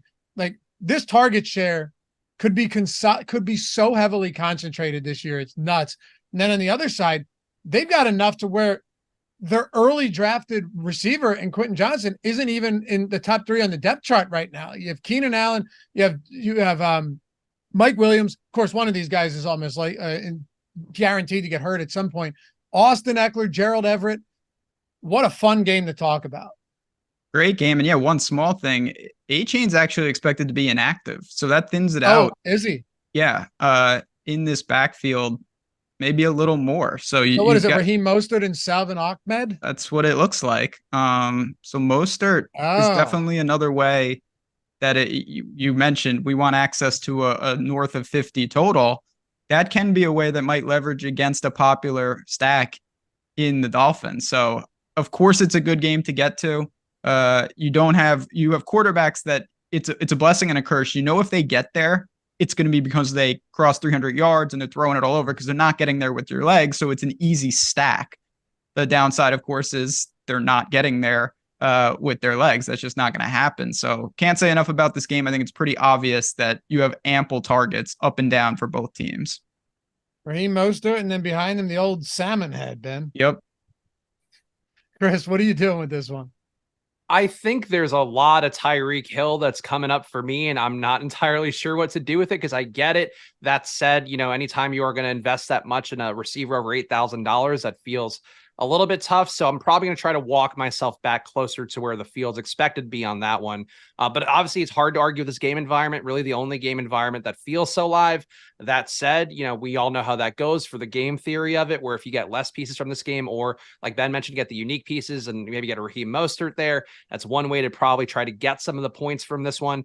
So that's what I would like to do more of, but I'm getting a lot of both sides, a lot of Chargers, a lot of definitely Tyreek stands out, but Waddle's pretty good leverage against him as well. Durham Smythe comes up for you a little bit as another cheap tight end who's just going to be out there pretty much every snap, you would think, because he is a blocker, but also a guy who can catch passes well enough that he might have a little more upside than we've seen now that Mike Gesicki's been cleared out. So I love this game. It's just like, how much is the field going to love this game? And I really worry about that part of things. Let's try and prioritize this for a second. I want to get a little bit more granular here just because this is one of those games. Like you said, Spags, you're getting a lot of Hill. I have a lot of this popping up. I ran the Sims for Owner's Box, and I had a ton of – it actually worked, man. I looked at the lineups, and there was a lot of Tua in the Superflex with Hill and Waddle.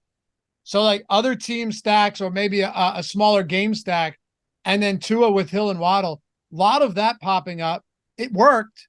But let's try and look at this from how do you prioritize not just what players, but are there any unique ways to play this game that might get away from the field a little bit? Because it's not just the pass catchers. It's Raheem Mostert with Wilson on the IR and A-Chain expected to be inactive. It's Austin Eckler with a monster ceiling, and then two quarterbacks who aren't obscenely priced, but have a ton of pass catchers to throw to. And on Miami side, just two of the best in the league. Yeah, the game theory of it, I think, would be, at least that I would see, the thing that I've talked about a few times, I think people just go to less, would be pairing the running back with a Tua and a Tyreek or a Waddle. And I think that's a way to get that QB +2, or you could go QB +3 even, I guess, and go Mostert with Hill and Waddle. And I think that would cut your ownership product a good amount based on what we're seeing with the ownership numbers so far. But that would jump out to me as a unique way to play it. The Herbert side's going to be decently owned, so I would favor the Tua stack a little bit more. But I think that's how I would approach it if you are trying to still play this game or a full game stack. I mean, I think that's in play as well. Same. Mark Andrews officially out, by the way. Same question for you, Ben. Yeah, I think that this is not the type of game where it's like, you know what I'm going to do? I'm going to play the wide receiver 7, so I'll be different in my stack. I think the way to be different is the permutation. Maybe you go like a 4-1 or something like that, where you say, okay, I'm going to load up with Herbert and 3 of his pass catchers, and I'll bring it back with Mostert, or you do something with the tight end, or as Spags alluded to, correlation that's not the most successful, but with a lot of touchdowns up for grabs. All it takes is one lucky reception for Mostert, or just Miami to have like 5 touchdowns and he has a couple and Tua has a big game too. There's ways to do it like that, and then you're playing tournaments within tournaments where not a lot of people who have Mostert probably have Tyreek. Not a lot of people who have certain pieces of the Chargers probably have, Everett, say. So there's just ways to do that, I think, and leverage within a great game. Get to a couple super chats here. Corey Williams said, Sims, what column is most important to look at? It's not really that any column. Obviously, like the Simmed ROI on the lineups is important. And then you can favorite your lineups and see all of your exposures and stack exposures. Greg Ehrenberg did some really good videos. He just did one with Steve Buzzard, who's like one of the most winningest DFS players ever, has been using a Sims process forever. That one's like 30 minutes. You mentioned that, Spags, earlier. I even got stuff out of listen. I was like, oh, okay, I didn't know about that. And this, but if you're looking for something shorter, like 6-7 minutes on how to use and understand it, all that stuff's on our channel too. If you're new to the Sims tool and you want to check that out and make sure you're familiarized with it before lock today. Lance Dunbar's burner with a super chat. Would you guys play Ramondre or Raheem Mostert today? Half-point PPR. Also, Spags triggered the algorithm with all his butt talk and hat dancing. Spags, so I assume this is a season-long spot, but like Ramondre Stevenson or Mostert? I would personally play Mostert today. I could see the appeal in Ramondre. The way you beat the Eagles again is through the run play because they know they can give those up, and that's not going to hurt them as much. But I think Mostert's in a good spot, high total game, and again, consolidating that backfield, no A-chain is going to be a big part of this. No Wilson, obviously, as well. So I think Mostert would be the player I would favor for this 1 week. Goody, what's up, Goody? Born popping in the Sims. Thoughts on as a filler versus Tutu Atwell as a pivot? I think all of those cheap guys you just probably get a little bit of and see what happens. Like, I don't really think there's anything that is clearly, distinguishing one from the other on a day like today. Do you guys disagree with that? With a lot of those cheap guys? No, both boom busty kind of guys, both born in Tutu. So I think they're kind of the same play. And then Ben, real quick on FanDuel from Thomas, Olave or Ridley on FanDuel? I like both of them, but it would be Ridley for me. Okay. Shout out to Steve C with a $10 super chat. Just popped in to say, here's to a prosperous season, fellas. Let's go Giants. Let's not, but thank you for the super chat, man. And you know what? Let's go Giants tonight. They got the Cowboys right at home in East Rutherford. Let's go Giants. I'm with you. All right. Green Bay and Chicago. We got about 10 minutes, fellas. Not a bad pace. 3 games to go. Ben, what do you want to do with the Packers and the Bears today? You mentioned earlier that you have some interest in Justin Fields today. There's going to be some naked plays going. DJ Moore, Cole Kmet, Darnell Mooney. What are we doing? Yeah, I think this is an underrated game for large field tournaments just because it's not on the priority list, and you've got some big weapons. So I'll just mention a couple guys in the past that right back to you guys. I know you're a big Aaron Jones guy. We'll see what he can do in that backfield for Green Bay. And then I just think the talent of Fields, he's got a new weapon in DJ Moore. That is a skinny stack that I don't think a ton of people are going to get to. And you don't need that much to get over the field. And that's always super important. A lot of our tools drill down into that. It's not just about, do you like the guy? Do you like them more than the field likes them? And I think that for me, Fields and DJ Moore is a very interesting combo today. Spags? A little more intrigued by the Packers side just because this Green Bay or the Chicago defense rather was so bad last year. And they really, we talked about Atlanta where they were bad last year, but made theoretically a lot of improvements. Chicago did not make much in that front. I think might have actually gotten worse. So I think they can be a team that gets beaten. Obviously losing Christian Watson, I think is a huge part because he's the guy I expect to really break out over the course of a year. We'll see if this hamstring thing, hopefully he can get back out there next week, but they're so diminished in terms of the talent at receiver. Jaden Reed though, I think has a little bit of juice. Luke Musgrave, I think, has a little bit more juice. A guy who was just a tremendous downfield weapon in Oregon State last year, only played a couple games, but looked like a different tight end than every other tight end who came out in this class in terms of just the downfield targets, the ability to stretch the field. So I would take flyers on Reed and Musgrave. And the Bears side, I'm not currently getting any of, but I do think Fields and Moore kind of interesting as well, like Ben talked about. But I think the Packer side, cheapness, and then no Christian Watson, like there's a lot of vacated targets to go around. So I think something from here is going to go off. It's funny. In each of the last couple of games we talked about, Packers and the Panthers both have a starting second-round rookie on a team where the arguable number one receiver is out today. So yeah. But again, these guys, they could do nothing, right? Or what's Jaden Reed's price point? Is he 3K flat? Yeah. 3K, and Musgrave is what, like I think 29 or 2,800 or something. 29. Yeah, these guys, you're just basically spinning the wheel and hoping that maybe they're the guy that Jordan Love locks onto with Christian Watson off, right? And also one other thing, did you guys see? You may have mentioned this, Spags. If I missed it, forgive me, but that Dobbs is expected to play but could be limited. Yeah, that's not great. Like, I don't know how you handle that. Dobbs already is frankly not that talented. I think he's kind of getting there through inertia. So I don't love Dobbs. I would rather gravitate towards Reed and Musgrave personally, but it's opportunity. But opportunity then if he's going to run 20 routes, like you're narrowing then already a guy is already not that good. So that's pretty tough. You like Aaron Jones against the Bears run defense last year that really struggled? Looks okay. I think a lot of ownership going to Jones, though. It looks like 11%ish. So I don't more think than I thought, honestly. Yeah. Like I get why you would be. I think Dylan's going to see a little bit more of a share this year, but Jones has always in the past sucked up targets. But Love's going to be more mobile. So I don't know how that works out. I think this Green Bay offense, like we're not going to really know how they run until Watson's back out there, but I just don't see him using Aaron Jones the same way Aaron Rodgers did, where he was such a safety blankie for Aaron Rodgers every single time. I have truly loved messing around with this Sims tool. This is the first time we've had the NFL Sims tool, the contest generator too. So now if you have a stochastic, like the NFL Sims Max package, or even the Sims data package, which just means you can't generate as many lineups as you can with the Max line, you don't need any other platform to create your lineups anymore. We used to have it set up where, and I know when we did this, some people are like, oh, what are you doing? Well, it makes so much more sense because now you get the NFL package. It's 15% off, by the way. Everything is 15% off. We've never discounted any of our Sims packages before. Link in the description and chat for that. But it's not just the contest generator and the Sims, where you would have had to have bought them separately before and then bought something else separately in order to make the lineups. Now you can do it all in one spot.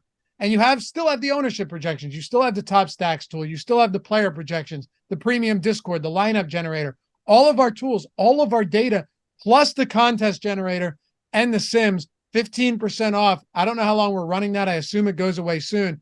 15% off either package, whether it's the Sims data package or the Max package, 15% off. Ben, even you, a notorious hand builder, have been, knee deep in this Sims tool recently.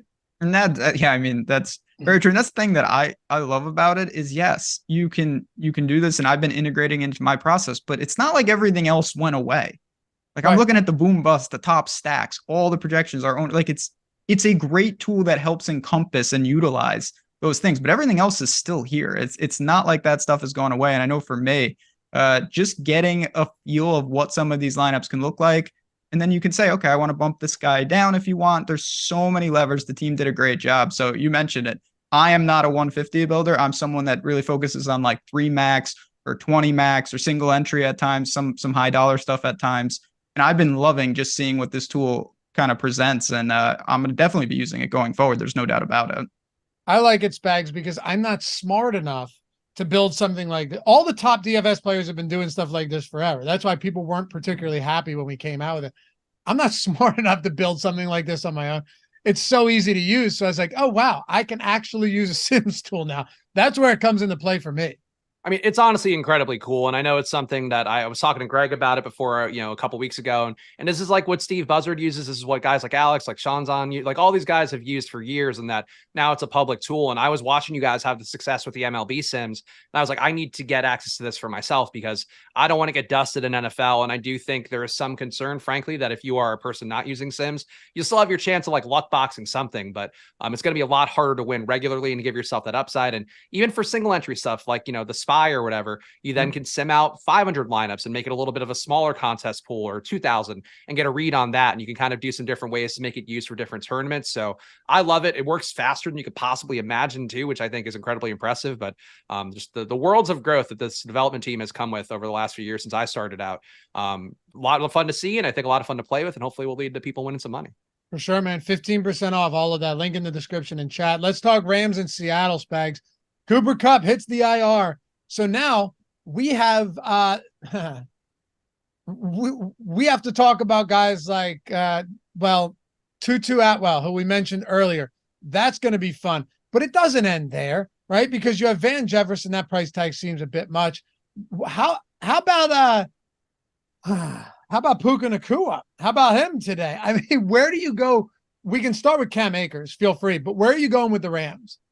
I think Akers does look the most appealing here. I could see it being a world. There were some weird alternate lines going around with Rams in Seattle where it doesn't seem like a Seattle blowout narrative thing, which you might think would be in play with no Cooper Kupp. So I think there's a chance that the way they kind of stave that off is with Cam Akers getting some work, maybe helping put some touchdowns up early and keeping them in the game before eventually Seattle pulls away. Puka Nacua, the issue with him is that he and Tutu Atwell are sort of splitting the Cooper Kupp role, where Cooper Kupp plays this is, again, I know ball, I'm holding a football. He plays the F receiver role in this Rams offense. So what they're going to do is have Tutu run some of the routes that go a little bit deeper. Puka's going to run the ones closer to the line of scrimmage. As a result, I think Tutu's more in play than Puka, but it wouldn't shock me. Like, they were having Puka out there a lot with the first team starters. The safest guys besides Akers, probably Higbee, you would think, just being out there in a good matchup. Seattle really bad defending tight ends last year, one of the worst teams in the league, 0.26 EPA per target allowed to the position. So there's somebody here that can do something. It's just like, if you got to kind of hold your nose with anybody you're playing. That's exactly what it is.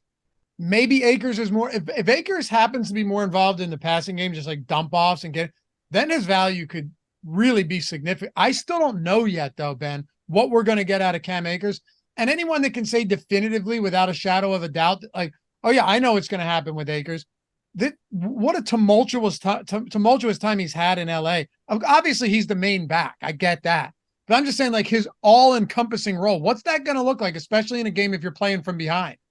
Yeah, we don't have the answers to that. That's what we just have to kind of infer and kind of weigh the risk reward, which is what a lot of these tools do for us. And I'm getting to some Akers. I'm fine with that. I'm getting to, backs on both sides in this game. And then I think you kind of play roulette with the receivers, not getting to anything too heavy with the Rams. And I think the spread is about right on the betting side. So it's not the most important game for me, but I do have pieces, particularly in the backfields.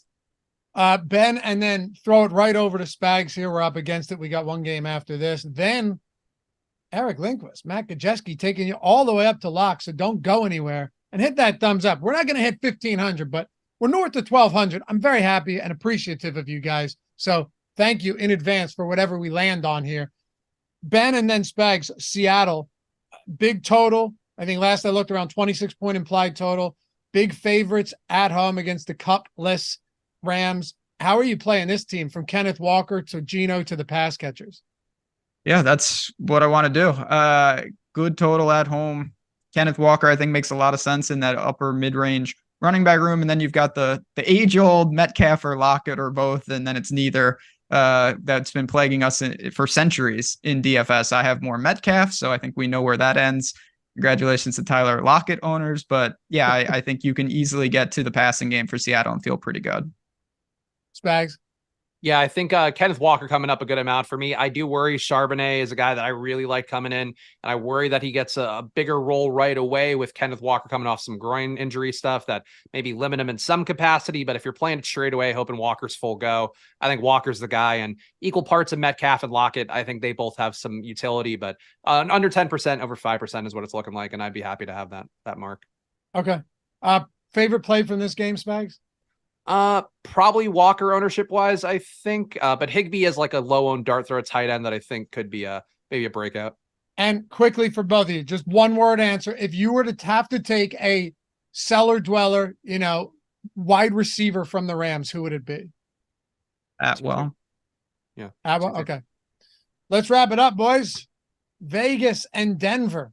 And remember, Owner's Box links, Caesars links, 15% off our tools links, everything in the description and chat if you're just joining in late and wanted to take advantage of all of that. The Raiders and the Broncos, Spags, Raiders 3.5-point dogs, 43.5-point total. I don't know if there's a ton here. Judy's not expected to play, though, so let me get that out of the way. Hit it from both sides. What are you doing with this game? Anyone really pop off to you? Nobody on the Raiders side looks too good, getting some Josh Jacobs, but he's projected for a good amount of ownership, so I think I'll still be safely under the field there.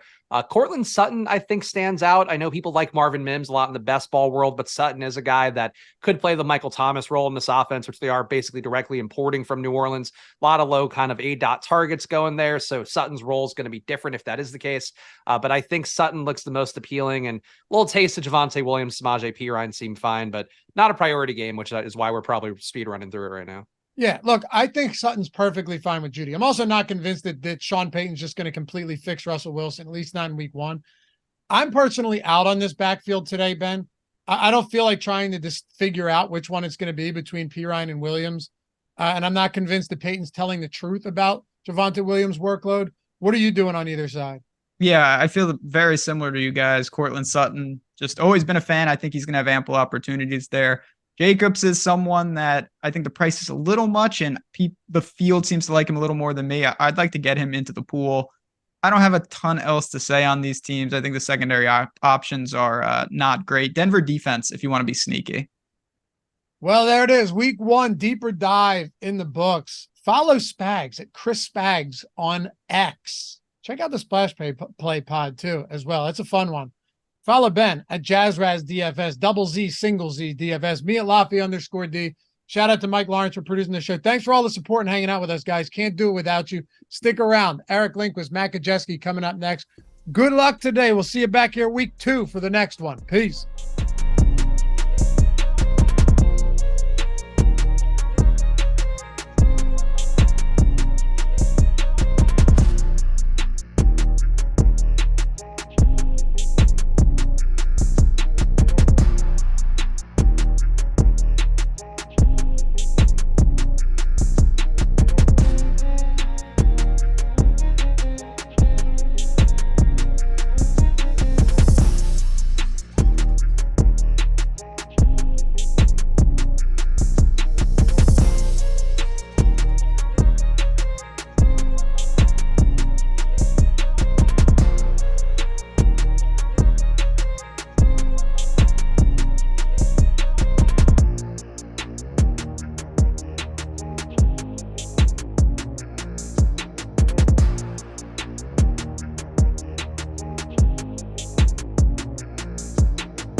year number 3. Let's do it.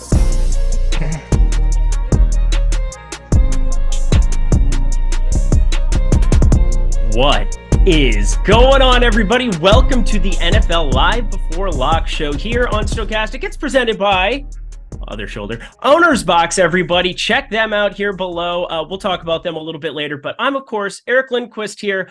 You've probably seen me in the Stochastic channels, the Odd Shopper channels, everything that we have over here on YouTube. So happy to see so many of you beautiful people here on this glorious week 1 Sunday. Oh, it's just going to be amazing. But what's the most amazing is I get to hang out yet again with my guy, my dude, for the 3rd year consecutively on NFL Live Before Lock. He's, of course, Matt Gajewski. You can follow him at Matt_Gajewski, college football extraordinaire. My dude, how are you doing today? I'm doing great. College football's been awesome, but we're finally here for the main event. It's NFL Week 1. You guys have been in here watching Live Before Lock for a few hours now, I presume. Thank you for being here. I'm really excited, as I'm sure you are. So yeah, let's have a day, man. Let's have a day. No kidding. There's no buzz in any DFS sport quite like there is for NFL Week 1 here for the DraftKings, for the FanDuel, but of course, Owner's Box, Other Shoulder again, damn it, Eric. Owner's Box behind me. A great opportunity to go get some massive overlay. We're going to be on overlay watch as we're going towards that lock. I just got all of my all of these dual quarterback lineups put together. It's been a lot of fun. And of course, we have Sims functionality for you there here at Stochastic if you're signed up for the Sims Max package, which why wouldn't you be? Because, well, we'll be talking about them. I'm going to be revamping my lineups in the hour plus as we lead up, but we always start this show off with actives and inactives. We're coming off of the, 11:30 a.m., 8:30 a.m. Yeah, depending on where you are. I'm in the make-believe time zone in the Pacific, but we are looking at a couple of pieces of news. Anything that really caught your eye right off the bat, Matt? I don't think there's anything we really didn't expect. You know, like A-Chain, I think you could have seen him going either way. I kind of thought he would miss.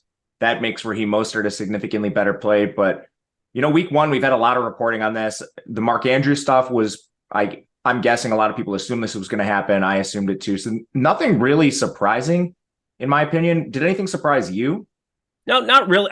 I'm with you. I think the A-Chain situation is just going to enhance my desire to play Raheem Mostert. It's kind of frustrating because I had a cash build that I had landed on where I was just double punting and then just getting everything that you would want in all the lamb. But now I find myself wanting to make sure that I have Mostert in one of those 2 running back spots. And, you know, I think the other one on the other side of that game looks like he's a pretty good cash consideration too. But I'm just kind of going to be upgrading him across the board as are other people. We've just had news like a nuke yesterday that made Isaiah Likely a massive piece of this slate. Lots of things that are kind of in flux, but most of it we kind of knew coming in. Kittle active, that was something to pay attention to. So I think pretty clear cut. Nothing apocalyptic here at the gun, right?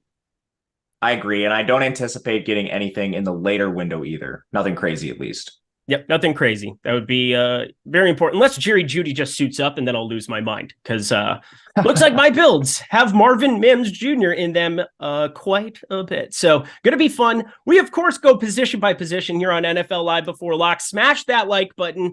Please, please, please smash that like button so we can run this thing way up there here at Stochastic for opening day. This is basically opening day Thursday. That was a make-believe football game because Kadarius Toney made up things like not play wide receiver. But Matt, let's begin it here with quarterbacks. We can kind of incorporate some stacks that we're kind of interested in, but I'm going to ask you from the onset, who would your well, I'm assuming you're playing cash, yes? I'm not playing cash. You're not? Oh, amazing. How am I the one playing cash today and you are not? Who's your favorite quarterback, period, on the board and full stop? If I was playing cash, it would be Hurts. Same. In a vacuum, he's my favorite quarterback. I think the only real consideration for fading him in tournaments is just leverage you could potentially gain. And he's a little bit cost prohibitive. We mentioned at the top of the show, we had some things open up where now this slate's not quite as tight pricing wise as we thought it was going to be. So honestly, Hurts isn't really that hard to afford. Amazing floor ceiling combo with him with the rushing equity. Should be a game environment that's pretty conducive to success here too. So it's hard to go against Hurts. I think the more interesting decision here is what do you do if you fade Hurts and who do you go beyond him? Because I don't know. New England plays good defense, but I don't think they're going to be able to stop Hurts.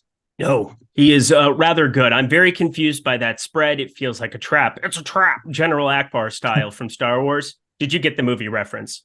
I've never seen Star Wars. Oh, here we are about 10 minutes and not even 10 minutes into our first show, and I'm already just not getting movie references from you. Going to be a long year, everybody. Here we go. We continue on our merry way. Let's go down the quarterback board here. Lots of pay up options around Hurts. So Lamar Jackson, now you have a cheap likely. You've got Zay Flowers, who I think really makes some sense now too, with what I think his role could be for this Baltimore team at 4K. Justin Fields, that's kind of your contrarian. It's kind of your contrarian piece there at 7,700 as well. Amongst those three, do you see a path to getting to some Jackson and Fields in your builds as well?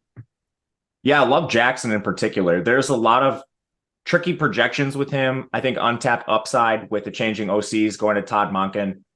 Never really thought Todd Monken was a bad OC, even when he was with Cleveland. I thought he kind of just got the raw end of the deal with the end of that terrible regime. He goes to college, coaches with Georgia. He's a coordinator that really utilizes the player personnel he has to the strengths of the offense. So like Lamar, I still expect to run.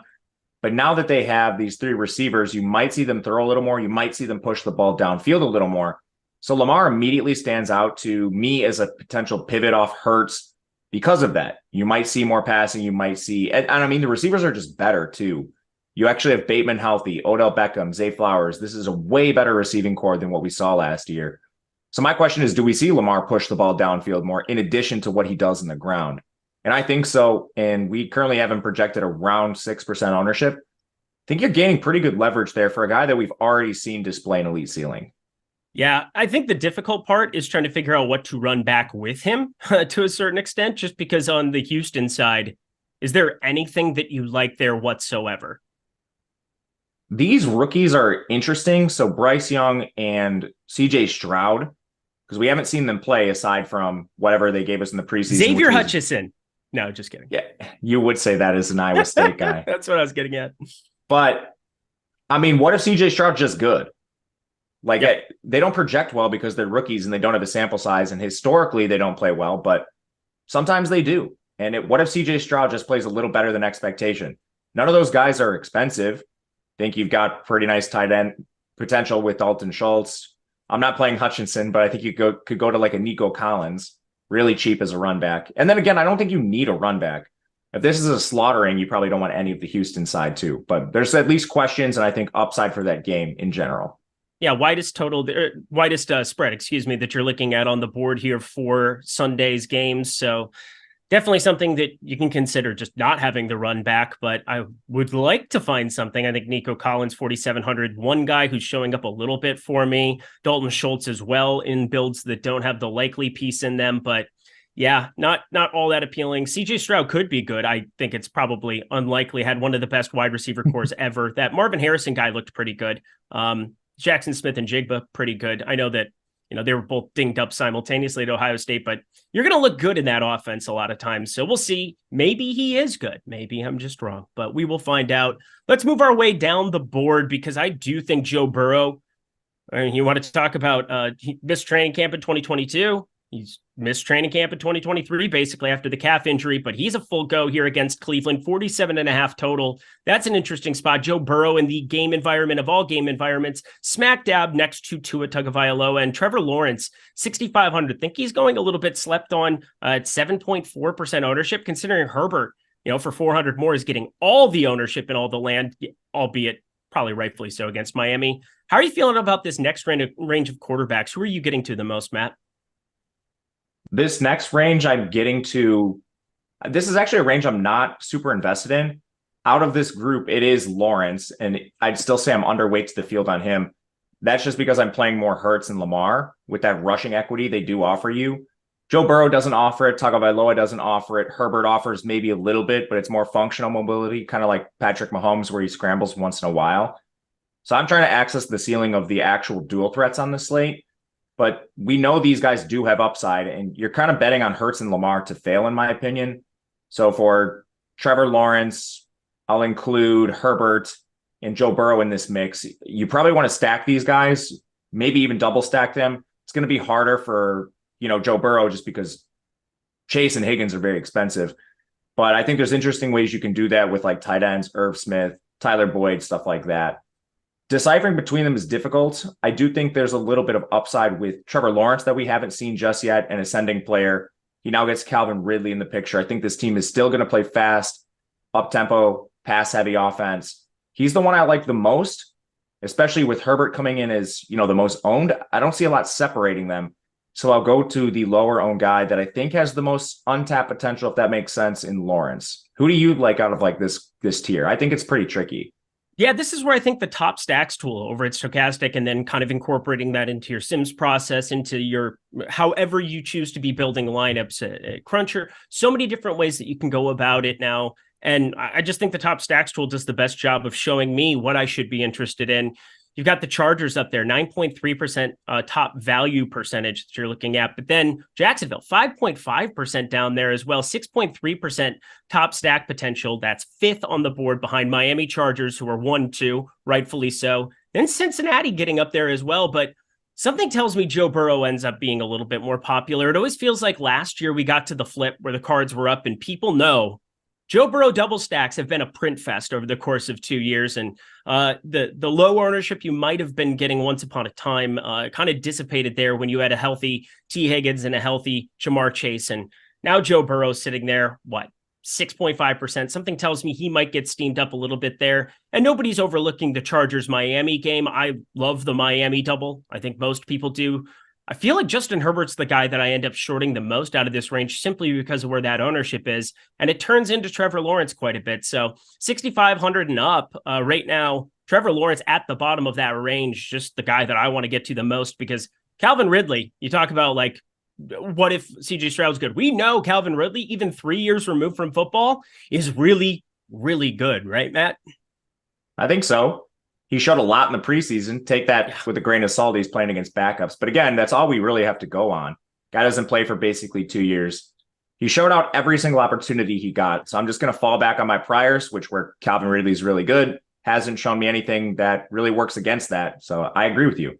Yep. I'd be willing to bet that he's really good, and so would he.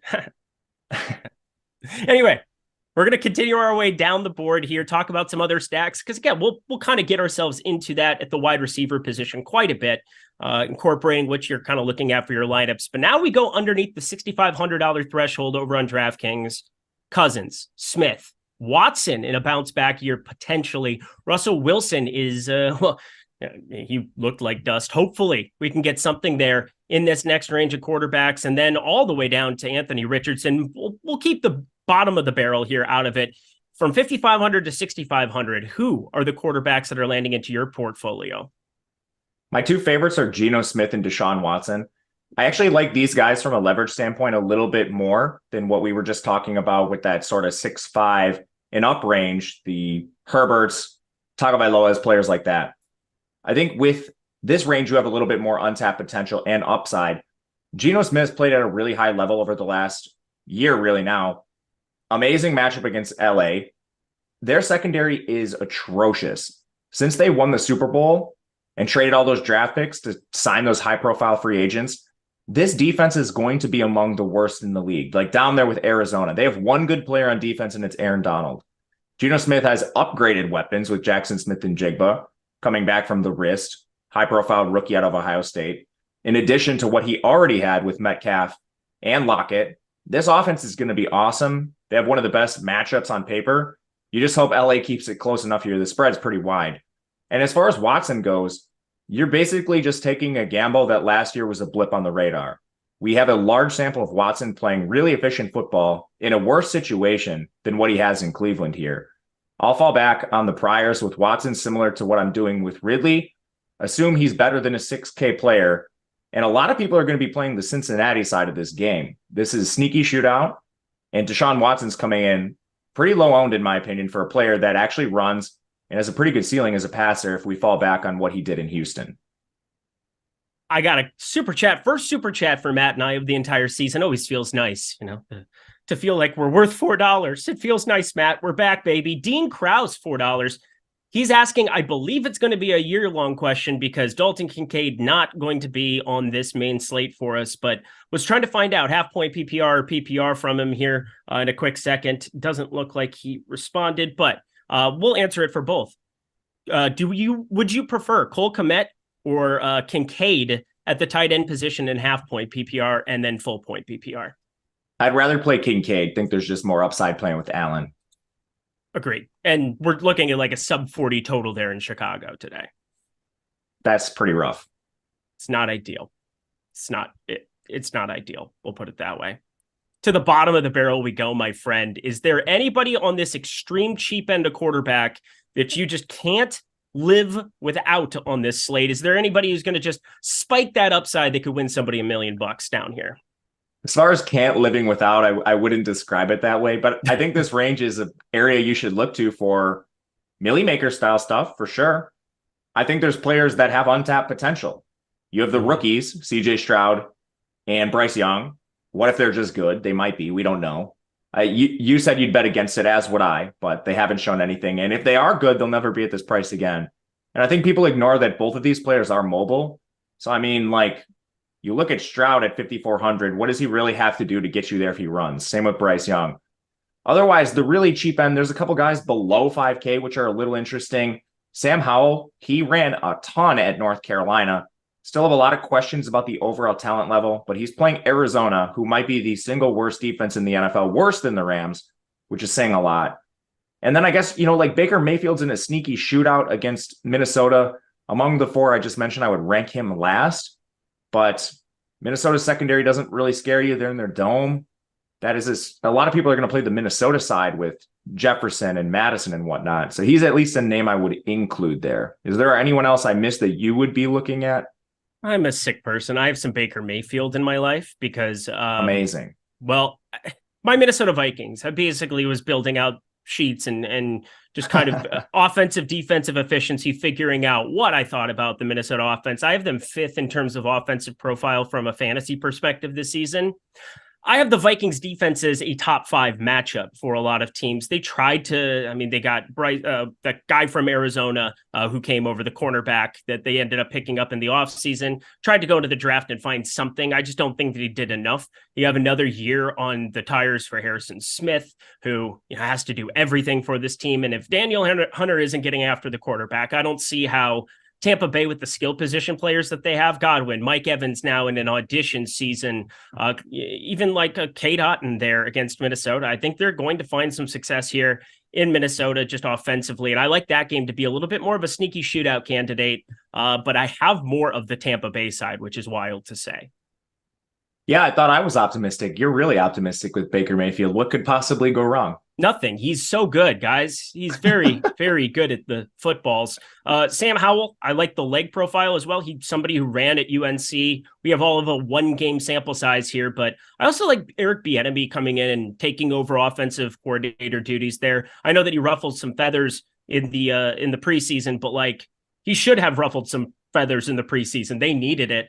This offense definitely needed it. They have the talent on it. And I think Howell's going to be a big part of that if he can make plays with his feet, if he can, create some stuff. And then Terry McLaurin being healthy. Yay, football. Good to have it back there. Anything else you want to touch on at the quarterback position whatsoever? I wanted to ask you what you're doing with the Bears game. We didn't touch on Fields. I'm not very optimistic. The total's really low, but Love is pretty cheap here too. How much of the Bears Green Bay Packers game did you get? I'm going to be playing it a little bit more on the 5-gamer afternoon slate. It doesn't seem like it's really falling into the 13-game main. Feels a little bit forced and thin. And I think on that slate specifically, where you're going to see the Chargers and Miami soak up so much ownership, I'm probably going to be focusing more on that in the main slate, where you're going to get some form of reduced ownership compared to what you're going to get on that 5-gamer. And then if it fails completely, you're getting so much more leverage. Yeah, I think that makes sense. I don't have a ton of it either, but there are a couple guys that are popular. At least wanted to bring it up for the people. Jay, 187 DFS 20 spot. He comes in. He's got 20 on it. Good luck today, everyone. He says, we appreciate you. That is incredible. We also appreciate Owner's Box. Why don't you check them out right now? Because 55% is all that it's filled the last time that I looked. 55% is not a lot. And we're talking about a massive, massive opportunity for you to build, sustain your bankroll, and fire up some goodies over there. So do that. You can use the Sims. It's going to be intertwined there for Owner's Box as well as for DraftKings and FanDuel. So utilize it there. You'll be able to build out lineups pretty darn quickly if you sign up below. So try that out. I wanted to bring that up from the onset. And of course, we got producer Mike back there doing a fantastic job pulling up all the things. All the things? Yes.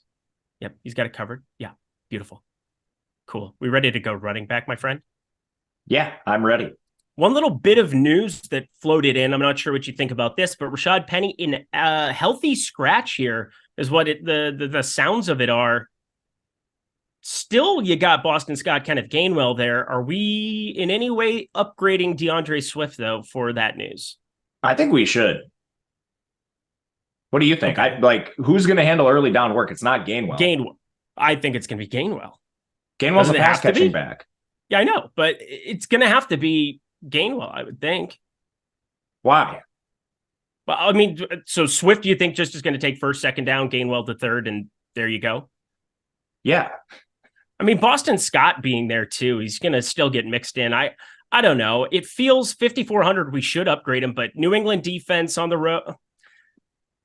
Yeah, that was an interesting piece of news that I didn't expect coming in. I'm going to sprinkle him. I mean, I'm not going to play like crazy DeAndre Swift, but Gainwell does not play on early downs. That news also came out like after the normal actives and actives. So you might be getting an ownership decrease relative to his optimal percentage. I probably would have missed it because I'm on the stream. Yep, so. Same. By the way, you didn't miss it. I'm remembering how fun it is to build NFL lineups when you have 292 of them before lock and you're sitting over here trying to react to news. That's always fun. We do it for the people, though. Love you guys. Do it for the people. That's what we're doing it for. All 4K of you. We love you. Thank you so much for being here. Let's get back to it, my friends. To the running back position, we go. And instead of starting just in price ranges like we did for quarterback, I want to talk popularity because Austin Eckler, he's really, really popular at 8,400. There are other running backs in that range, so I guess I am talking a little bit about it, but is Austin Eckler just a clear-cut cash game play, in your opinion, in this game environment? I don't think it's clear. I think you have a clear cash game play in like Jamal Williams. I think Aaron Jones is in that conversation, and then Mostert. So it kind of comes down to build. Do you want to play the three cheaper backs and load up at receivers and play the studs there? Or do you want to sacrifice one of your receivers and go up and play Eckler? I would rather play the cheaper running backs and then the stud receivers as my preferred build for cash. But again, I'm not playing that. And I think that's an interesting way to look at the slate with Eckler projected for so much ownership. Because we had some of this late news where you get the cheaper guys, I don't think you're funneled into as many builds. And you can actually just flip the build entirely, play three cheaper backs, and then just load up on stud receivers, which I think is going to be a little more contrarian. With that said, I mean, like I can't poke a hole in Eckler. The guy's awesome. So this comes down to leverage for me and how you want to attack the slate.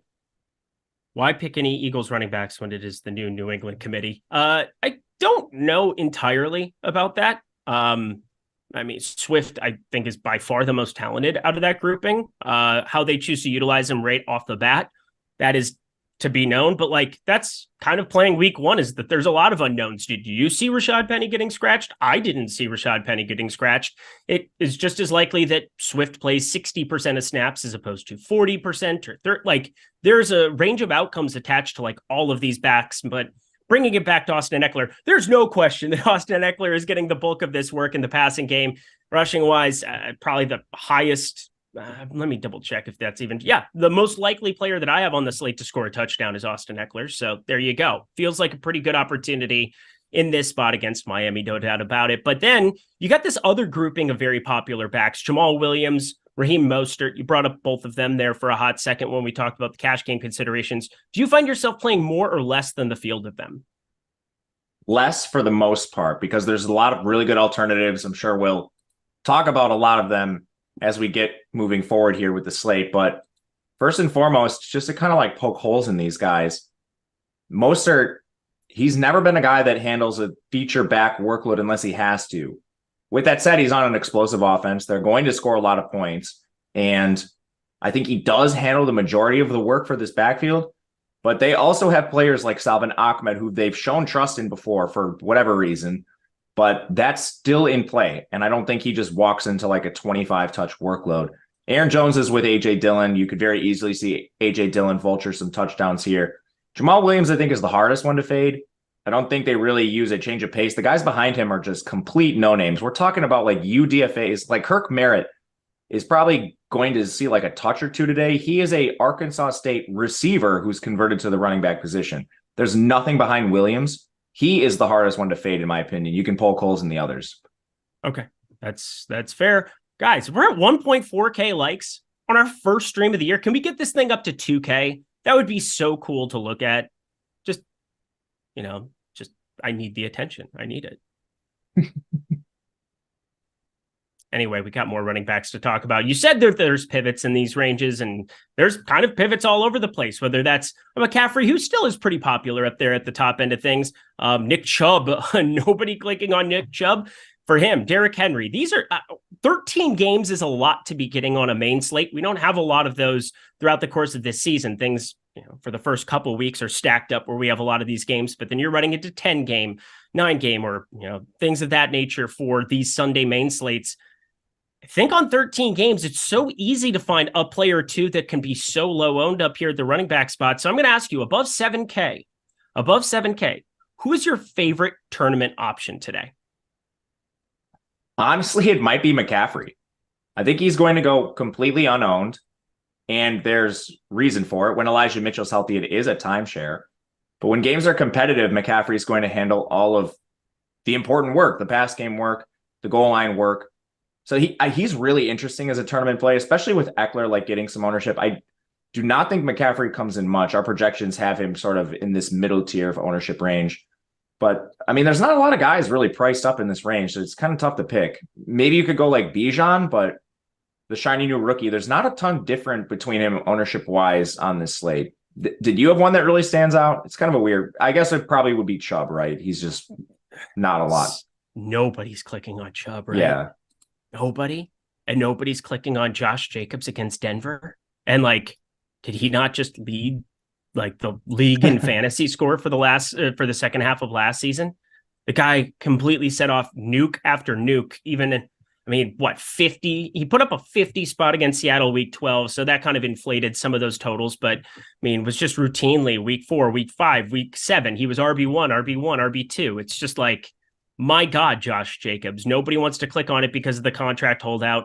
Comes back. Life is good. I think he just, Zamir White apparently isn't that dude. He's just not going to be seeing the field there, the Georgia product. So I like getting to a little bit of Josh Jacobs there in tournaments too. If you don't find yourself getting it to on the main slate, 5-gamer in the afternoon. I'm going to be late swapping. We talk about that a lot. I know Matt talks about it a lot too on this program, just because it can be such a weapon. And I think Josh Jacobs at 7,700. If you have builds that have Eckler that are in trouble, if you're dead, there's Josh Jacobs for a lot cheaper, and use your salary elsewhere in your lineup. But my favorite tournament running back comes up into this next range as we go below 7K into the ETN, Mixon, Dobbins, Madison, and Madison absorbing quite a bit of ownership. But my God, can I at least make the case for Joe Mixon being my highest owned running back today? Yeah, I don't think the case is hard to be made. I'll let you make it because it sounds like you're very bullish. Samaje Perine was legitimately good at football, right? I don't think so. You don't think he's good? No. At least I think he was a lot better as a third down option, and that was very, very important to Joe Burrow coming towards the tail end of last season. But Joe Mixon, generally been a volume guy, but I don't see any reason that he wouldn't be a volume guy here again. You have Chase Brown, who's inactive for this game. I don't know if anybody else noticed that. So Chris Evans is basically just going to be a third down back from time to time here. You can run the ball against Cleveland. Last season, they were giving up, 135 rushing yards per game, 25th in the NFL. I don't see anybody outside of Mixon and then getting a little bit of Williams mixed in there that, he's going to get so much work here, no? I agree with you. I think Mixon's much better than Perine. I think he's a better pass catcher. I don't know about pass blocking. I think you could make that argument. But anyway, there's nothing behind him now. And even if I don't like P. Ryan was much better than what they have on the roster behind him currently. Explosive offense. Everyone wants to play chase in the pass game. If Mixon just falls in the end zone and takes the touchdowns, that could be enough to get you there. I love Mixon today. Yeah, it's going to be very, very fun. Yeah, Rashad Penny expects it to be a healthy scratch. Yes, that was exactly what I said. Hopefully that's what people were referring to in the chat, but we continue. That's what you said, isn't it? I think you said that. Yeah, I thought I said that too, but maybe he was just responding to somebody else, just pointing it out there. You have Aaron Jones, Alexander Madison, Cam Akers. I thought I would get a little bit of Cam Akers, kind of falling by the wayside. Najee Harris in a really tough spot. And then Kenneth Walker. That's going to be a tough decision point, I think, at 6K here. Somebody that was showing up in the Sims for me a little bit earlier. I haven't reran my stuff. Nothing like waiting till, 30 before, but hey. I'm doing it too, man. You got to react. I'm trying to figure out what to do with Swift here. I think that's kind of the main question, the main decision point that I have here at the moment. 5,400. Didn't expect him to show up, and he's such a 1-for-1 swap off Mostert, but I prefer Mostert. I think most people still do, but who are we kind of looking at in this next range of running back underneath that 6,500 threshold? Yeah, I like this tier, and I especially like the Swift news, which opens things up to potential 1-for-1 pivots. Otherwise, there's a bunch of timeshare backs I think that are interesting. So we're doing 5.5, you said? Yeah, so like 6.5 to 5.5. Yeah, 6.5. Okay. Kind of coming up with arbitrary ranges simply so that we can talk about the major decision points in a range. Yeah. Like Alexander Madison, no problem with him. It's just that he's garnering a lot of the attention there, where you have J.K. Dobbins against one of the assumed to be worst rushing defenses in football there in Houston. James Conner, he's playing for a terrible football team, but he's going to see a lot of the field. And Aaron Jones, I think he's probably your best option in the passing game if you have everybody out between Watson. I know Romeo Doubs should be active for this one, but could also be hampered to some extent. Aaron Jones is just #good. So I think there's some pretty nice pivots there if you've got a pretty chalky build for, like a Miami Chargers game stack to get away from something like Madison. Yeah, we mentioned Madison getting some ownership. I don't think any of these guys are going to be particularly owned because there's so many of them. And then you have the expensive backs at the top too, like Eckler getting some. I'll include Dobbins in this because he's only 6.6. He's just 100 above Madison on DraftKings. He's the player I like most as a pivot. Playing against Houston should handle most of the work here. Gus Edwards will be a change of pace. But if they do throw the ball more, I anticipate Dobbins being the guy that does receive some targets. Now, that probably isn't, a huge step up from what he saw last year, but maybe it's 2 or 3. That's positive for him. But I think people are just scared of the injury, and that seems to be the case with ownership on a lot of these hurt guys coming in pretty low. Otherwise, I don't have a ton of interest in the pivots here. James Conner, he's going to see work, but they're going to get absolutely clobbered in every game this year. Najee Harris, there have been some pretty negative reports about him. Now he'll be splitting with Jaylen Warren. Some beat reporters seem to think this is going to be closer to a 50-50 committee than Najee Harris having a feature back role, so that's troublesome to me. I would rather just mix and match these players, be cognizant of my ownership elsewhere in the lineup. I'm talking about Madison, Aaron Jones, and Kenneth Walker, mixing in Dobbins with them, than just full fade this range. I think this is a very good range of running backs. Agreed. And we'll get into the bottom dwellers here a little bit later, the low 5Ks, but we got some super chats, a couple of things to catch up on. Palmer Jones, member for 17 months. You guys can get that badge over here on YouTube now. Get that stochastic badge. Looks good on everybody. Great to be back, he says. Ritter season starts today. Rise up. Oh, boy. I don't know how good he is. I'm going to say probably not. I don't know how good he needs to be for them to win this game. I would agree with that big time. Those are my two thoughts on Ritter, yeah. I was going to say, best of luck to you. Hopefully having somebody who's functional, that would be cool. Man EC, member for 28 months. 28 months? What? WTF DTG? I don't know the DTG part. Where did the time go? Oh, my God. That's so true. 28 months. It's a beautiful thing. Well, that's awesome. I thought you meant where did the time go footballs here. I don't care where it went. I'm just excited about now.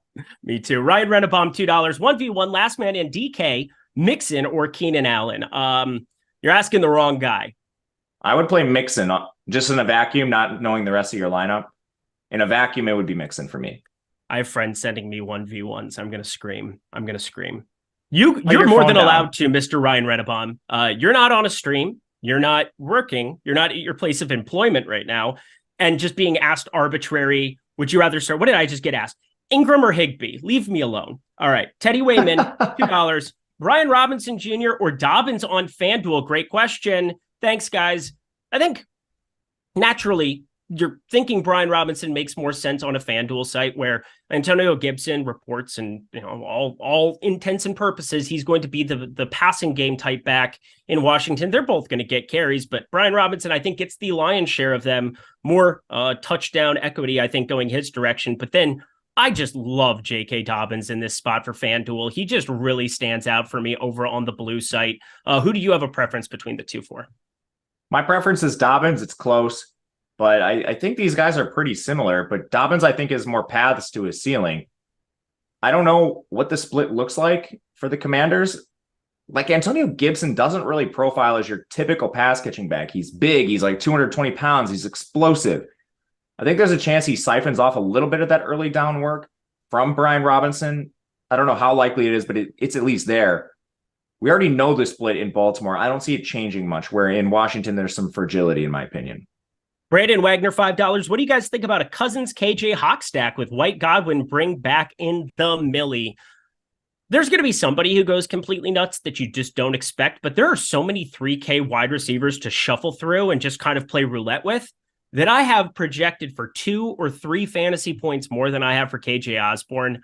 I couldn't talk myself into getting there, even as somebody who thinks that game has sneaky potential shootout equity. So, like, I don't see a path for KJ Osborne. I think that role is definitely mitigated with another pass catcher in Hawkinson for the second half of last season. And now I think Jordan Addison is just going to be straight up better. If we can get the Pittsburgh version of him, that would be awesome. Jordan Addison is going to be better than Adam Thielen was in this offense. But do you have any interest in that double stack along with the run back? I would not use KJ Osborne in the double stack. I'm with you. I completely agree. I don't really have anything else to add. I 100% agree with the Hawkinson take. I don't think Osborne is very good overall. I think he's just a guy they needed to use because they don't have a wide receiver too. Now they do have that. So I guess we'll see, but I'm not a big KJ Osborne truther. Take East James, Mixon or ETN, he asks. Mixon for me, very worried about ETN's role with the addition of Tank Bigsby to the offense. Chat likes Osborne more than we do. I think KJ is a good pivot. Osborne always vultures. Yes, he will vulture, but also different offense, different situation. It's going to be fun. And he stinks. That might be the other problem, I think. You said it, not me. Good stuff. Let's get to the cheap end here, and not just the guys that do make some sense to jam. You could place Raheem Mostert is showing up like crazy for me. I think it makes sense. We talked about Swift. Feel good about that. Tyler Algier, not going to be going that direction in any way, shape, or form. Khalil Herbert, kind of an interesting spot, but again, not a very high total there. Both of the Washington backs, the top end of 4K, not a whole lot that exists there. Before we close out with Deion Jackson, who's going to be the last guy I really want to talk about, anything for you above him, 4,100 to that 6K threshold? Who are some of your favorite backs to be getting to today? I like Rachaad White. He just flat out might be a feature back. We're not really sure, but he has the profile. Coming out of Arizona State, the guy caught 1 million passes. He has good size.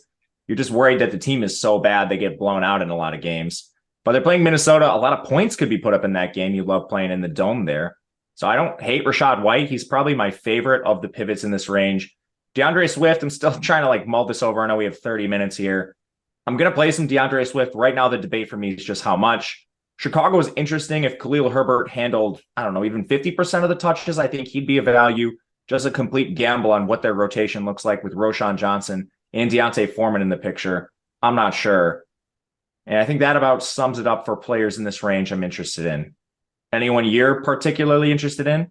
Yeah, there's a couple that, we can kind of shuffle through different pieces that just kind of make sense. A-Chain off the list now, going to be out here. So if you're looking for the secure thing, it's definitely Raheem Mostert, but probably going to be just Rachaad White for me too at 5,500. I love getting to that. I think that makes all the sense in all the land. I have a question. What do you think the split in Miami looks like? Well, let me pull up what I have. Let me how much do you think a guy like Salvon Ahmed plays? So, I mean, Salvin Ahmed was just passing game, basically. He's a small dude from what I remember. And I have this at 76 76% of snaps for Raheem Mostert. Does that sound about right to you? I would guess that it's there, but I'm not 100% sure. Like, I think there is some fragility there, which is why I asked. Like, I just wanted Alec to get your opinion Ingold, because I value expect to be active for this game.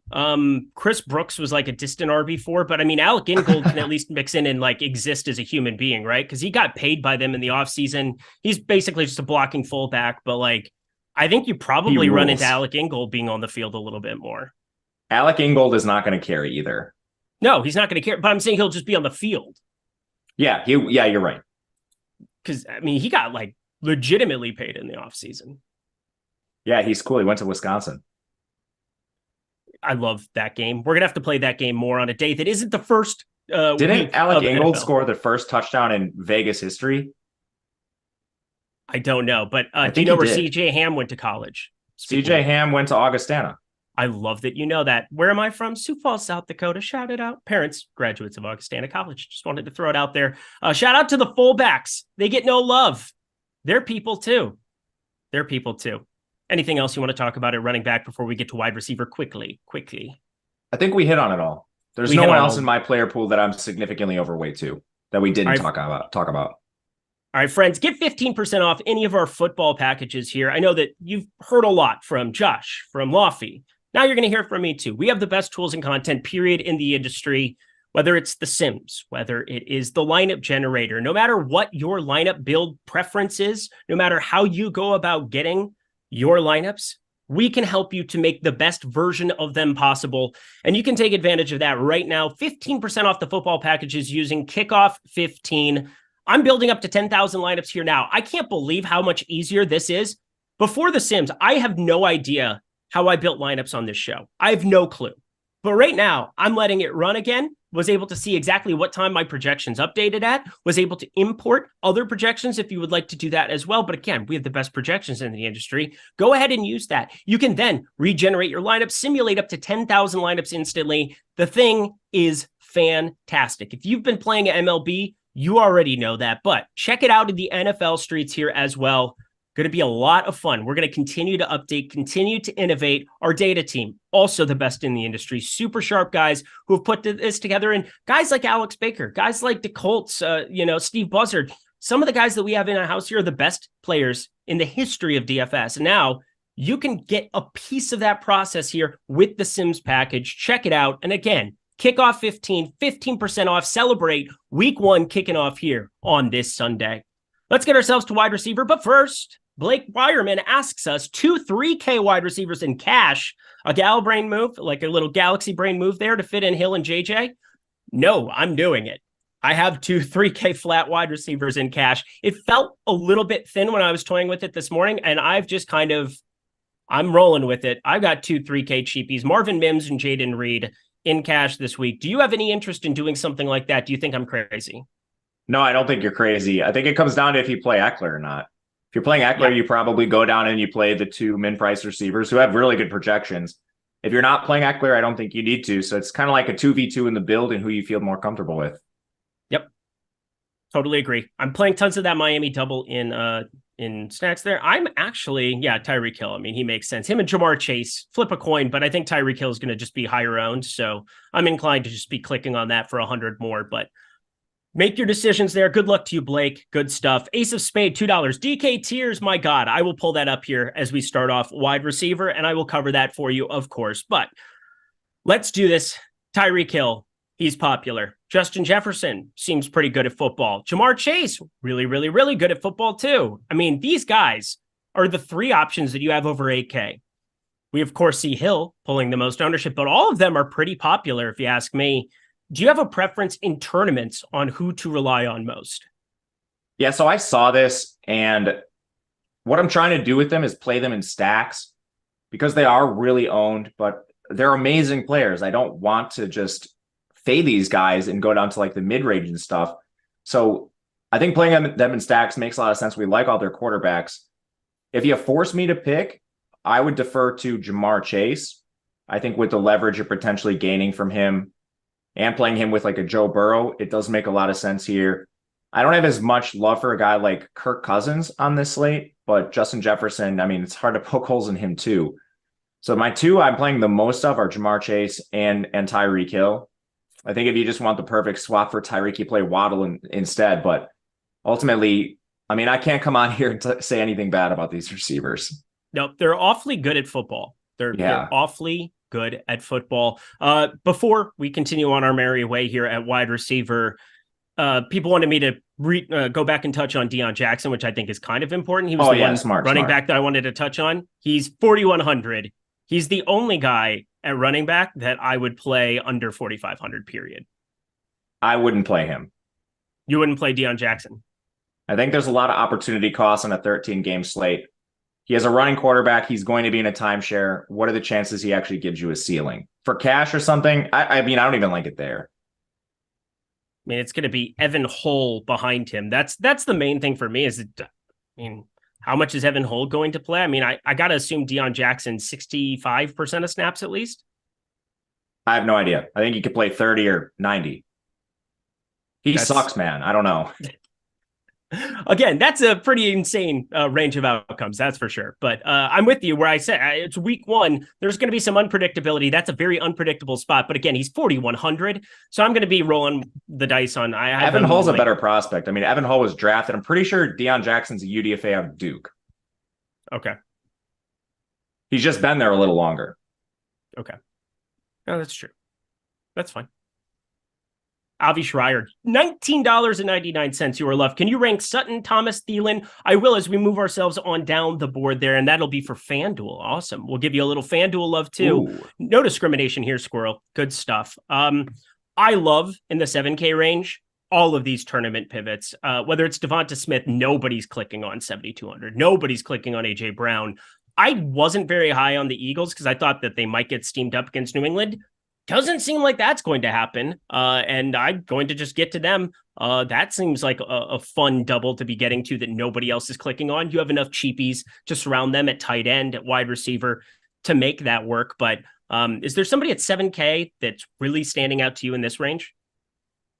I want to echo everything you said. First of all, I love playing Jalen Hurts. So Devonta Smith, A.J. Brown, getting any sort of leverage is just pure music to my ears. They're two of my favorite plays in this range overall.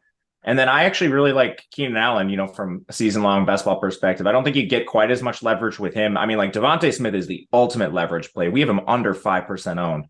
But I mean, with these LA receivers, like you're going to have Eckler pretty owned here. Keenan Allen in this range has been a target monster. I do have quite a bit of interest in him. And then like DK Metcalf, this Seattle offense is another one I'm trying to target too. So a lot of my lineups are going to be a little more spread, not loading up on Jefferson, Hill, Chase, Adams, and trying to play some of these mid-price guys too. Who's your favorite run back from the New England side? I feel like I'm taking crazy pills trying to play Juju Smith-Schuster because I hate Juju Smith-Schuster. I'm not running that back. I X'd out that rule. I'm not having a run back with New England, or at least I'm not forcing it. New England is awful. Makes sense. They're going to be bad. I'm so confused by this spread. I'm very confused. Can't wait to get blasted today. That'll be fun. Cool. I'm going to get to that DK tiers question here as well. But Avi, I will make sure that we also talk about it as we get into this next range. Also, Jalen Waddle, 7,100. Give me all of that. You got it 10%, considering Hill sitting, twice as owned as it. Yes, sir. Jalen Waddle is very good at football, so that'll be an enjoyable experience for me. T. Higgins, somebody that I think makes a lot of sense is that double with Jamar Chase. Of course. You've got a couple of other pieces down here. Calvin Ridley, 6,500, pulling quite a bit of ownership. Your favorite 6K wide receiver is? My favorite 6K wide receiver is Ridley. You got to be careful with Ridley, though. He is decently owned, and I think a lot of people are going to play this game, especially with Trevor Lawrence. So Ridley, I think, should be priced probably up by like Keenan Allen, Devonta Smith, but you get the discount after the suspension and the injury the year prior. Lockett is interesting to me as well, just as a pivot off Metcalf. A lot of people seem to be down on him because of the advanced age. Their yards per route run was identical last year. Unless you think Lockett takes a severe step back, I think he's efficiently priced here, and he's going to give you quite a bit of leverage off just Metcalf at nearly the the same price. Those are my two favorite in this 6K range overall. The rest I don't have a ton of interest in, more just sprinkling for stacks. Yeah, looks like for me, it's just a bunch of different stack correlations, whether it's putting together the Trevor Lawrence lineups and having, the Kirk and Ridley double, whether it's going to Minnesota, having Justin Jefferson, and then trying to make, well, I guess, no, that's tight end. Excuse me. I was looking at the Hawkinson. I was just kind of like looking at price range there. And then, yeah, Mike Williams. Well, Mike Williams, what is your expectation here for any kind of a snap share for Quentin Johnson here? Because I feel like this might be the one dude out of this game. He's 5,700 as we get into this next section. I'm kind of in love with him for all of Miami Chargers stacks, as opposed to getting up to Keenan Allen there, who's at basically identical ownership. I just think he's going to win his range a lot more than you're going to have Keenan Allen win out at his range. What do you think about that? Quentin Johnson's really hard for me. The B reporters, and I think some of the preseason snaps and stuff indicate this too, suggest that Palmer's ahead of him. That's what I saw. So how much does Quentin Johnson play? I don't know. That's a big question for me and why I prefer Keenan Allen and Mike Williams. There was also some news coming out that they're going to use Mike Williams more in the slot, which is really, really interesting. And I'm really curious to see if they do this, because that theoretically then pushes Keenan Allen outside. When Keenan Allen was hurt last year, we did see Mike Williams operate in the slot. That's when he had some of those enormous games to begin the year. If they actually do that, at least part of the time, Mike Williams could be a pretty decent value play here. And he already projects well, but that at least gives him a little bit of a ceiling contextually, I think, here too. I like Mike Williams. He's my favorite play in the receiving game. And I like Keenan Allen quite a bit too. Let's get ourselves, my friends, to these super chats, these questions that we have. Avi Schreier ranks Sutton, Thomas, Thielen on FanDuel. Thielen is definitely last for me out of that grouping. Sutton 1, Thomas 2. Pretty simple. Agreed. We've got another one from, DK Tiers. Wanted to throw that out for me. Did you build any Tiers lineups at all, Matt Gajewski? I did not. I'm still struggling to build my all right. 150. I'm going to give you a second then. Yeah, you handle your business, because again, no, I'm good. I'm teamwork. good to talk about teamwork makes the dream work. We got Hurts, Fields, Herbert, Jackson in that range. My favorite, Lamar Jackson. Yeah, I agree. I think Hurts will be more owned. You get some leverage with Lamar. Hill, Jefferson, Eckler, Chase, McCaffrey. Really like the pivot to Austin Eckler off of Hill, because Hill will be the most popular. But then Justin Jefferson is also confirmed good at football. So kind of hard to go wrong in that range. I'd take Jefferson. Bijan Robinson, Derrick Henry, Chubb, Jacobs, Adams. Bijan Robinson is the highest projected I have there. I agree with the projection. I think Chubb is interesting if this is a bigger field. Agreed. You're looking at Keenan Allen, going to definitely be the guy, or Waddle, one of the two. Allen probably from a projection standpoint, but I do like the Waddle pivot as well, even though that game environment I don't think is going to go overlooked. They should be the two most popular. How about Chris Olave going up against Tennessee? I think he just nukes that one. Tennessee dead last in terms of passing yards per game, passing yard expectation from last season. What do you think about Olave this week? What I can tell you is their secondary didn't get any better. No, it did not. They're going to be a pass funnel. Olave should be able to eat in this matchup. All right, we got Burrow, Smith, Tagovailoa, Cousins. Burrow just is going to be the highest projected for sure. Yes. Stevenson looks like it for tier 6. We got Akers in tier 7, our highest projection, and Godwin for tier 8. Mike Williams, though, pretty close behind. So we will fire along our merry way. Good stuff. Thank you so much for the super chat. We'll get to tight end. We got 16 minutes. I know what I'm doing here. We got a lot of cheapies, though, that we need to talk about. Complimentary pieces to stacks as well as guys who are just showing up. For me, at flat 3K, it's Marvin Mims, then Jaden Reed, then all of these Rams that I do not want to play, but are going to show in my afternoon lineups anyway. Such is life. Any cheapies that are showing up a lot for you, Matt Gajewski, before we go on to tight end? Yeah, it's the guys you mentioned. The projection on these guys compared to the other players in this range is just a vast, vast difference. If you're willing to go above the Stoneman, I do think Mingo is interesting. He should play a decent amount without Chark, but Reed potentially could be the wide receiver 1 today. I do think there's a conversation to be had in Green Bay. We don't know who's going to be the one without Watson. I actually like Reed, highly drafted kid out of Michigan State. He's my favorite. It's tough between him and Mims because I don't think Green Bay is going to throw as much as Denver, but I think there's at least an out that Reed leads the team in targets. Mims, I think, is clearly going to be behind Sutton, and maybe he's behind a guy like Dulcich too. Yeah, probably going to be Dulcich. My God. Is there anything more tilting than just him last year, this year, everything? Alberto probably has a good chance to step up there in Philadelphia now. At least he's been broken free from that situation. My God. Yeah, I don't know. I don't know what to make of Dulcich. I don't think he plays all the snaps. I don't think so either. But they obviously have some kind of confidence in the tight end position there. Just bye-bye, Albert.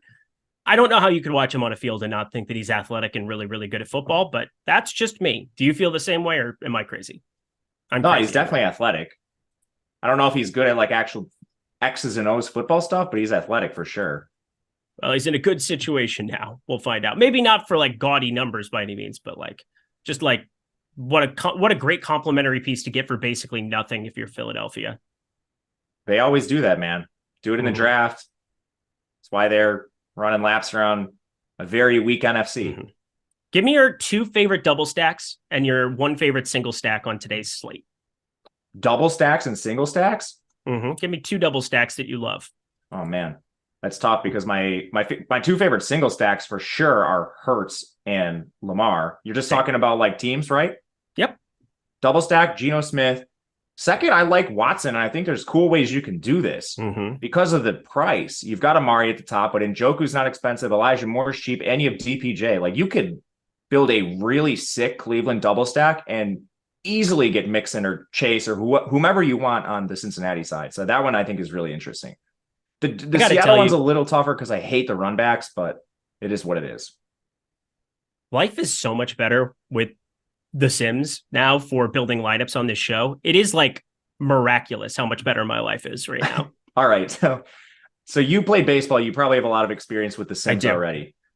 I feel we'll hang out after the show. And again, this is the other thing that you get is that when you sign up for the Sims Max, you get VIP support. We've got great guys in the Discord, whether it's Steve Buzzard, who's always hopping in there, happy to take questions. We've got shows devoted to it. It's been the hot buzzword. It's been the word that people bring up all the time. And of course, it also has owner's box functionality, which we got to get an overlay check on that one. 12 minutes. I would go play lineups there before I put lineups anywhere else, period, end of story, full stop. So check out all of that. But Matt Gajewski, you got a friend in me. I'll be able to help you out a little bit after the show if you want to stick around. Thank you. I just feel like I'm outsmarting myself. This is a very powerful tool. It is a very powerful tool. And this is a very powerful position with Isaiah Likely jumping up to the top of the board. Good God Almighty. Mark Andrews is out. Let's talk a little tight end, shall we? This position sucks today. You don't like it? No. I kind of do. Why? I don't know. You've got like Musgrave, you've got Njoku, you can play Likely. I think there's actually going to be ownership spread a decent amount. It'll be condensed around a few guys, of course, but you just don't have the elite guys at the top, which kind of makes for like a greasy slate. And if you know me, Eric, you know I like these greasy options at tight end. Phrasing, Matt Gajewski, phrasing. Like, I don't have to worry about Kelsey nuking me. I can play my normal greasy pivots without that worry. Like, Hawkinson, I think, is maybe Goddard are the only guys that can absolutely nuke me today. Oh, dude, don't say that word. The overlords don't like that word because I got banned on Twitter for saying it one time. I got banned on Twitter once too. So, okay. Good to know. Kindred spirits, you and me. Kindred spirits, you and me. Let's go. Find a synonym. All right. So you like the position more than I do. I'm attaching it to a lot of stacks, whether it's Njoku, whether it's Hawkinson, whether it's Higbee. I do think Higbee's probably the guy that has a chance to like lead his team in target share, probably the most likely out of the tight end position to lead his team in target share. I don't think I can say that about a single other tight end, and yet he's 1, 2, 3, 4th down the list in terms of ownership. I think that makes him a little bit more intriguing for me as kind of a one-off. Do you feel that way at all? And I mean, my thought process is just like, there's nobody else to throw the ball to that Stafford has any familiarity with. Yeah, that receiving core is horrific. My worry is that he just gets like 4 for 40, and his price is not really great. I mean, I was shocked he's this expensive. So it's like an upside thing for me. Like, I think Njoku has more upside. Basically, if you get a guy that scores a touchdown, could that be better than Higbee? Like, I think Likely probably is a higher ceiling. Just the expectation for LA is very low touchdown wise. So I do think there's pretty good pivots. I don't really anticipate anyone being super owned on this slate. So, I mean, if you still want to play Higbee, I mean, especially if you're running Seattle, he'd be my preferred run back. But I'm trying to be careful with Higbee in lineups that are outside of the Seattle stack, if that makes sense. Yep. And as far as guys that could lead their team in targets, what about Musgrave? Love it. Maybe so this is the preferred range, right? Like we're talking 3K, Isaiah Likely. He's a phenomenal play, but like Musgrave, 2,900. Dobbs just came across that they expect him to play, but that doesn't mean that he's going to be out there running routes at a 80% clip or something. Like we're talking he could be very limited. Luke Musgrave and Reed are just phenomenal plays, I think, today. Yeah, 100% agree. Like I wouldn't be shocked if Musgrave led the team in targets. It would be unlikely, but it wouldn't shock me. So give people the prospect report because, again, you have the college football chops. I'd be remiss not to let you use them. Went to Oregon State, lines up in the slot a ton. He's a big-bodied, athletic receiving tight end. Only played 3 games his final year because of injury, so he kind of flew under the radar, wasn't a household name. But had an amazing combine, and when he was healthy, he was an elite receiving option for them. He's going to be a good player, and he's clearly worked ahead of Tucker Kraft in the preseason, which I think we can use to our advantage. Yep. I'm with you. Let's fire it up. Other tight ends to be getting to. Man, God, Granson's just disgusting, but I have a little bit just with Anthony Richardson because, hey, he could catch a touchdown, right? There were also some questions earlier. We have a $4,500 Kyle Pitts pulling no ownership. Does that intrigue you, or is he just not good? You know it intrigues me. I've lost more money on Kyle Pitts than almost probably any other tight end at this point. Probably same. So, yeah, I'll be right back to him. Cool. We're poor. We are. We're really just, woof. Anything else you really want to touch on from tight end before we do defense and get ourselves the heck up out of here? I would try to spread this a little bit. Like Irv Smith, I think is interesting at 36. He's tough to project because we just don't know how many snaps he plays, but he's a good receiving option. You know him from his days in Minnesota, of course, but they have horrible tight ends behind him. What if he just plays 90% of the snaps? It's at least worth mentioning. Otherwise, like, you're playing Philadelphia guys. I don't hate Hunter Henry run backs. He's actually probably my favorite. They have no clear pecking order at receiver, but Hunter Henry is their clear tight end. Mike Gesicki does not play tight end. He plays slot receiver. They never use him. No one's ever used him in line. So I'm not worried about Gesicki taking snaps from Hunter Henry. He doesn't play the same position. These guys down here at the bottom are interesting. You've got like Cade Otton's going to play almost every single snap. If he catches a touchdown, could he be the guy? Trey McBride. It's a horrible Arizona offense, but same thing. Trying to spread to these really, really greasy tight ends. See, word of the day, apparently. Greasy. You know what's really how many greasy? times have I used it? I need to cut it out. More than one, but it's delicious and it's beautiful. Just like Mike Lawrence, filling in for Mr. Jordan Klein here today, doing a phenomenal job. Hit the like button for him, if not for us. Although I think we're doing pretty good. We're catching our old rhythm already, Matt. And I've only had to pause one time for your lack of film knowledge and stuff. It's going to continue. Okay. I'm sorry. It's okay. I love you anyway. To defense we go. Going to be great. The Washington Commanders seem like a good play. They're also uber popular, so that's a problem, but still showing up in the Sims quite a bit. I guess I'm going to be rolling them out at a pretty high clip. No doubt about it. The best in terms of projection and points per dollar today. Yes, Matt Gajewski? Yeah, I still got a lot of them. I got a lot of the Raiders. I mean, this matchup for the Commanders just unbelievable, facing Dobbs in a horrific offense. Defense is still volatile, so I wouldn't if you're playing 150, I wouldn't just unload the clip on this team, but I mean, it's really hard to poke holes in them. What did you end up doing with DeAndre Swift? I have him at 11%. I have him in 17 I'm of 150. short of what I want to be, but I guess, they're the afternoon section. I'm going to be okay with that, right? Yeah, I can always increase it. I love him as a potential late swap guy.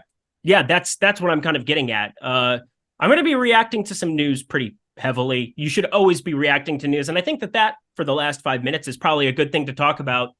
Have you developed any sort of a late swap strategy for today, considering there are 5 games in the afternoon, which is a lot more than we normally get, and a couple of the best game environments in the Rams, Seattle, and then very obviously the Chargers in Miami? I know, it's pretty sick. I am playing not a decent amount of early chalk, so I'll know pretty early on if I'm buried or not and need to come off these swaps. Yep. So a lot's going to ride on that. I'm with you.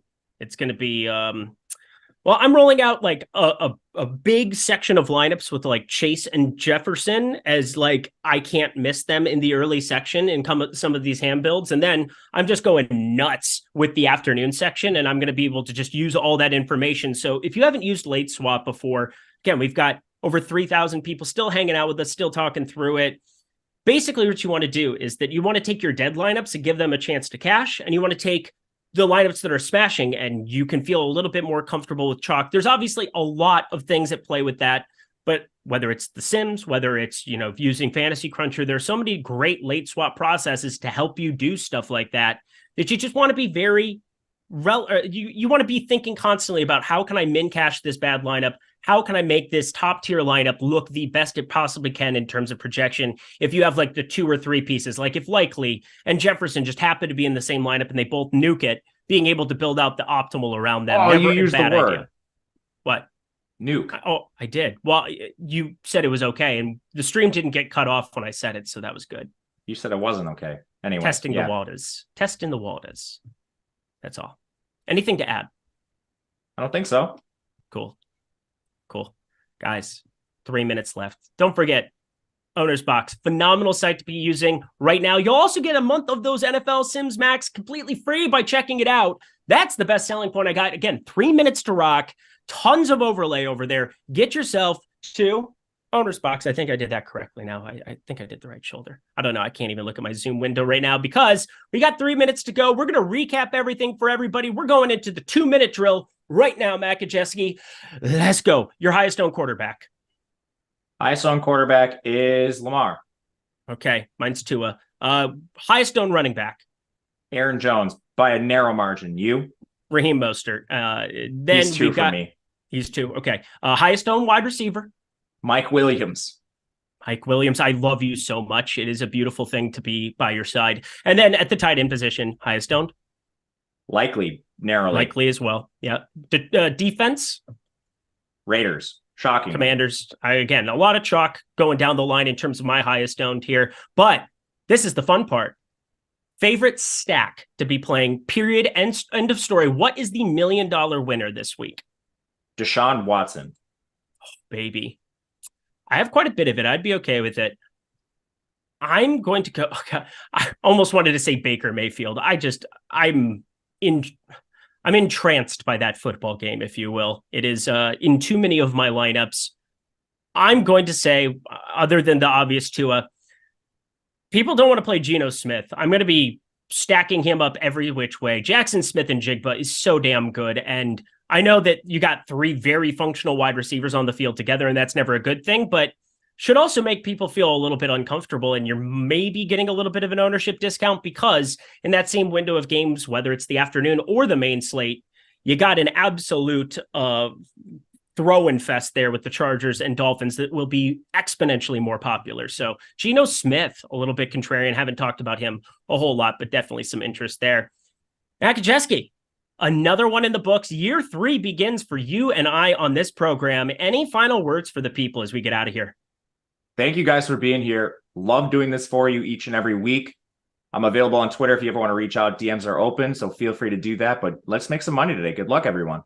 Let's make some money, honey. Can't wait. Good to be back in all of your lives. If you were in the baseball streets, awesome. Always good to see you. Hop over to the Odd Shopper channel too. Check out all of our great betting content going over there. Check out Matt's college football stuff too. I just want to be just reiterate what everybody already knows. He's the best in the industry at what he does. So like, watch him do it. How does that sound? Watch him do it. He's really good at it. Go follow him, Matt_Gajewski. Go follow me at Eric Lindquist. We're at lock. Football's back, baby. Let's get to it. I'm Eric Lindquist. Best of luck in the NFL streets today.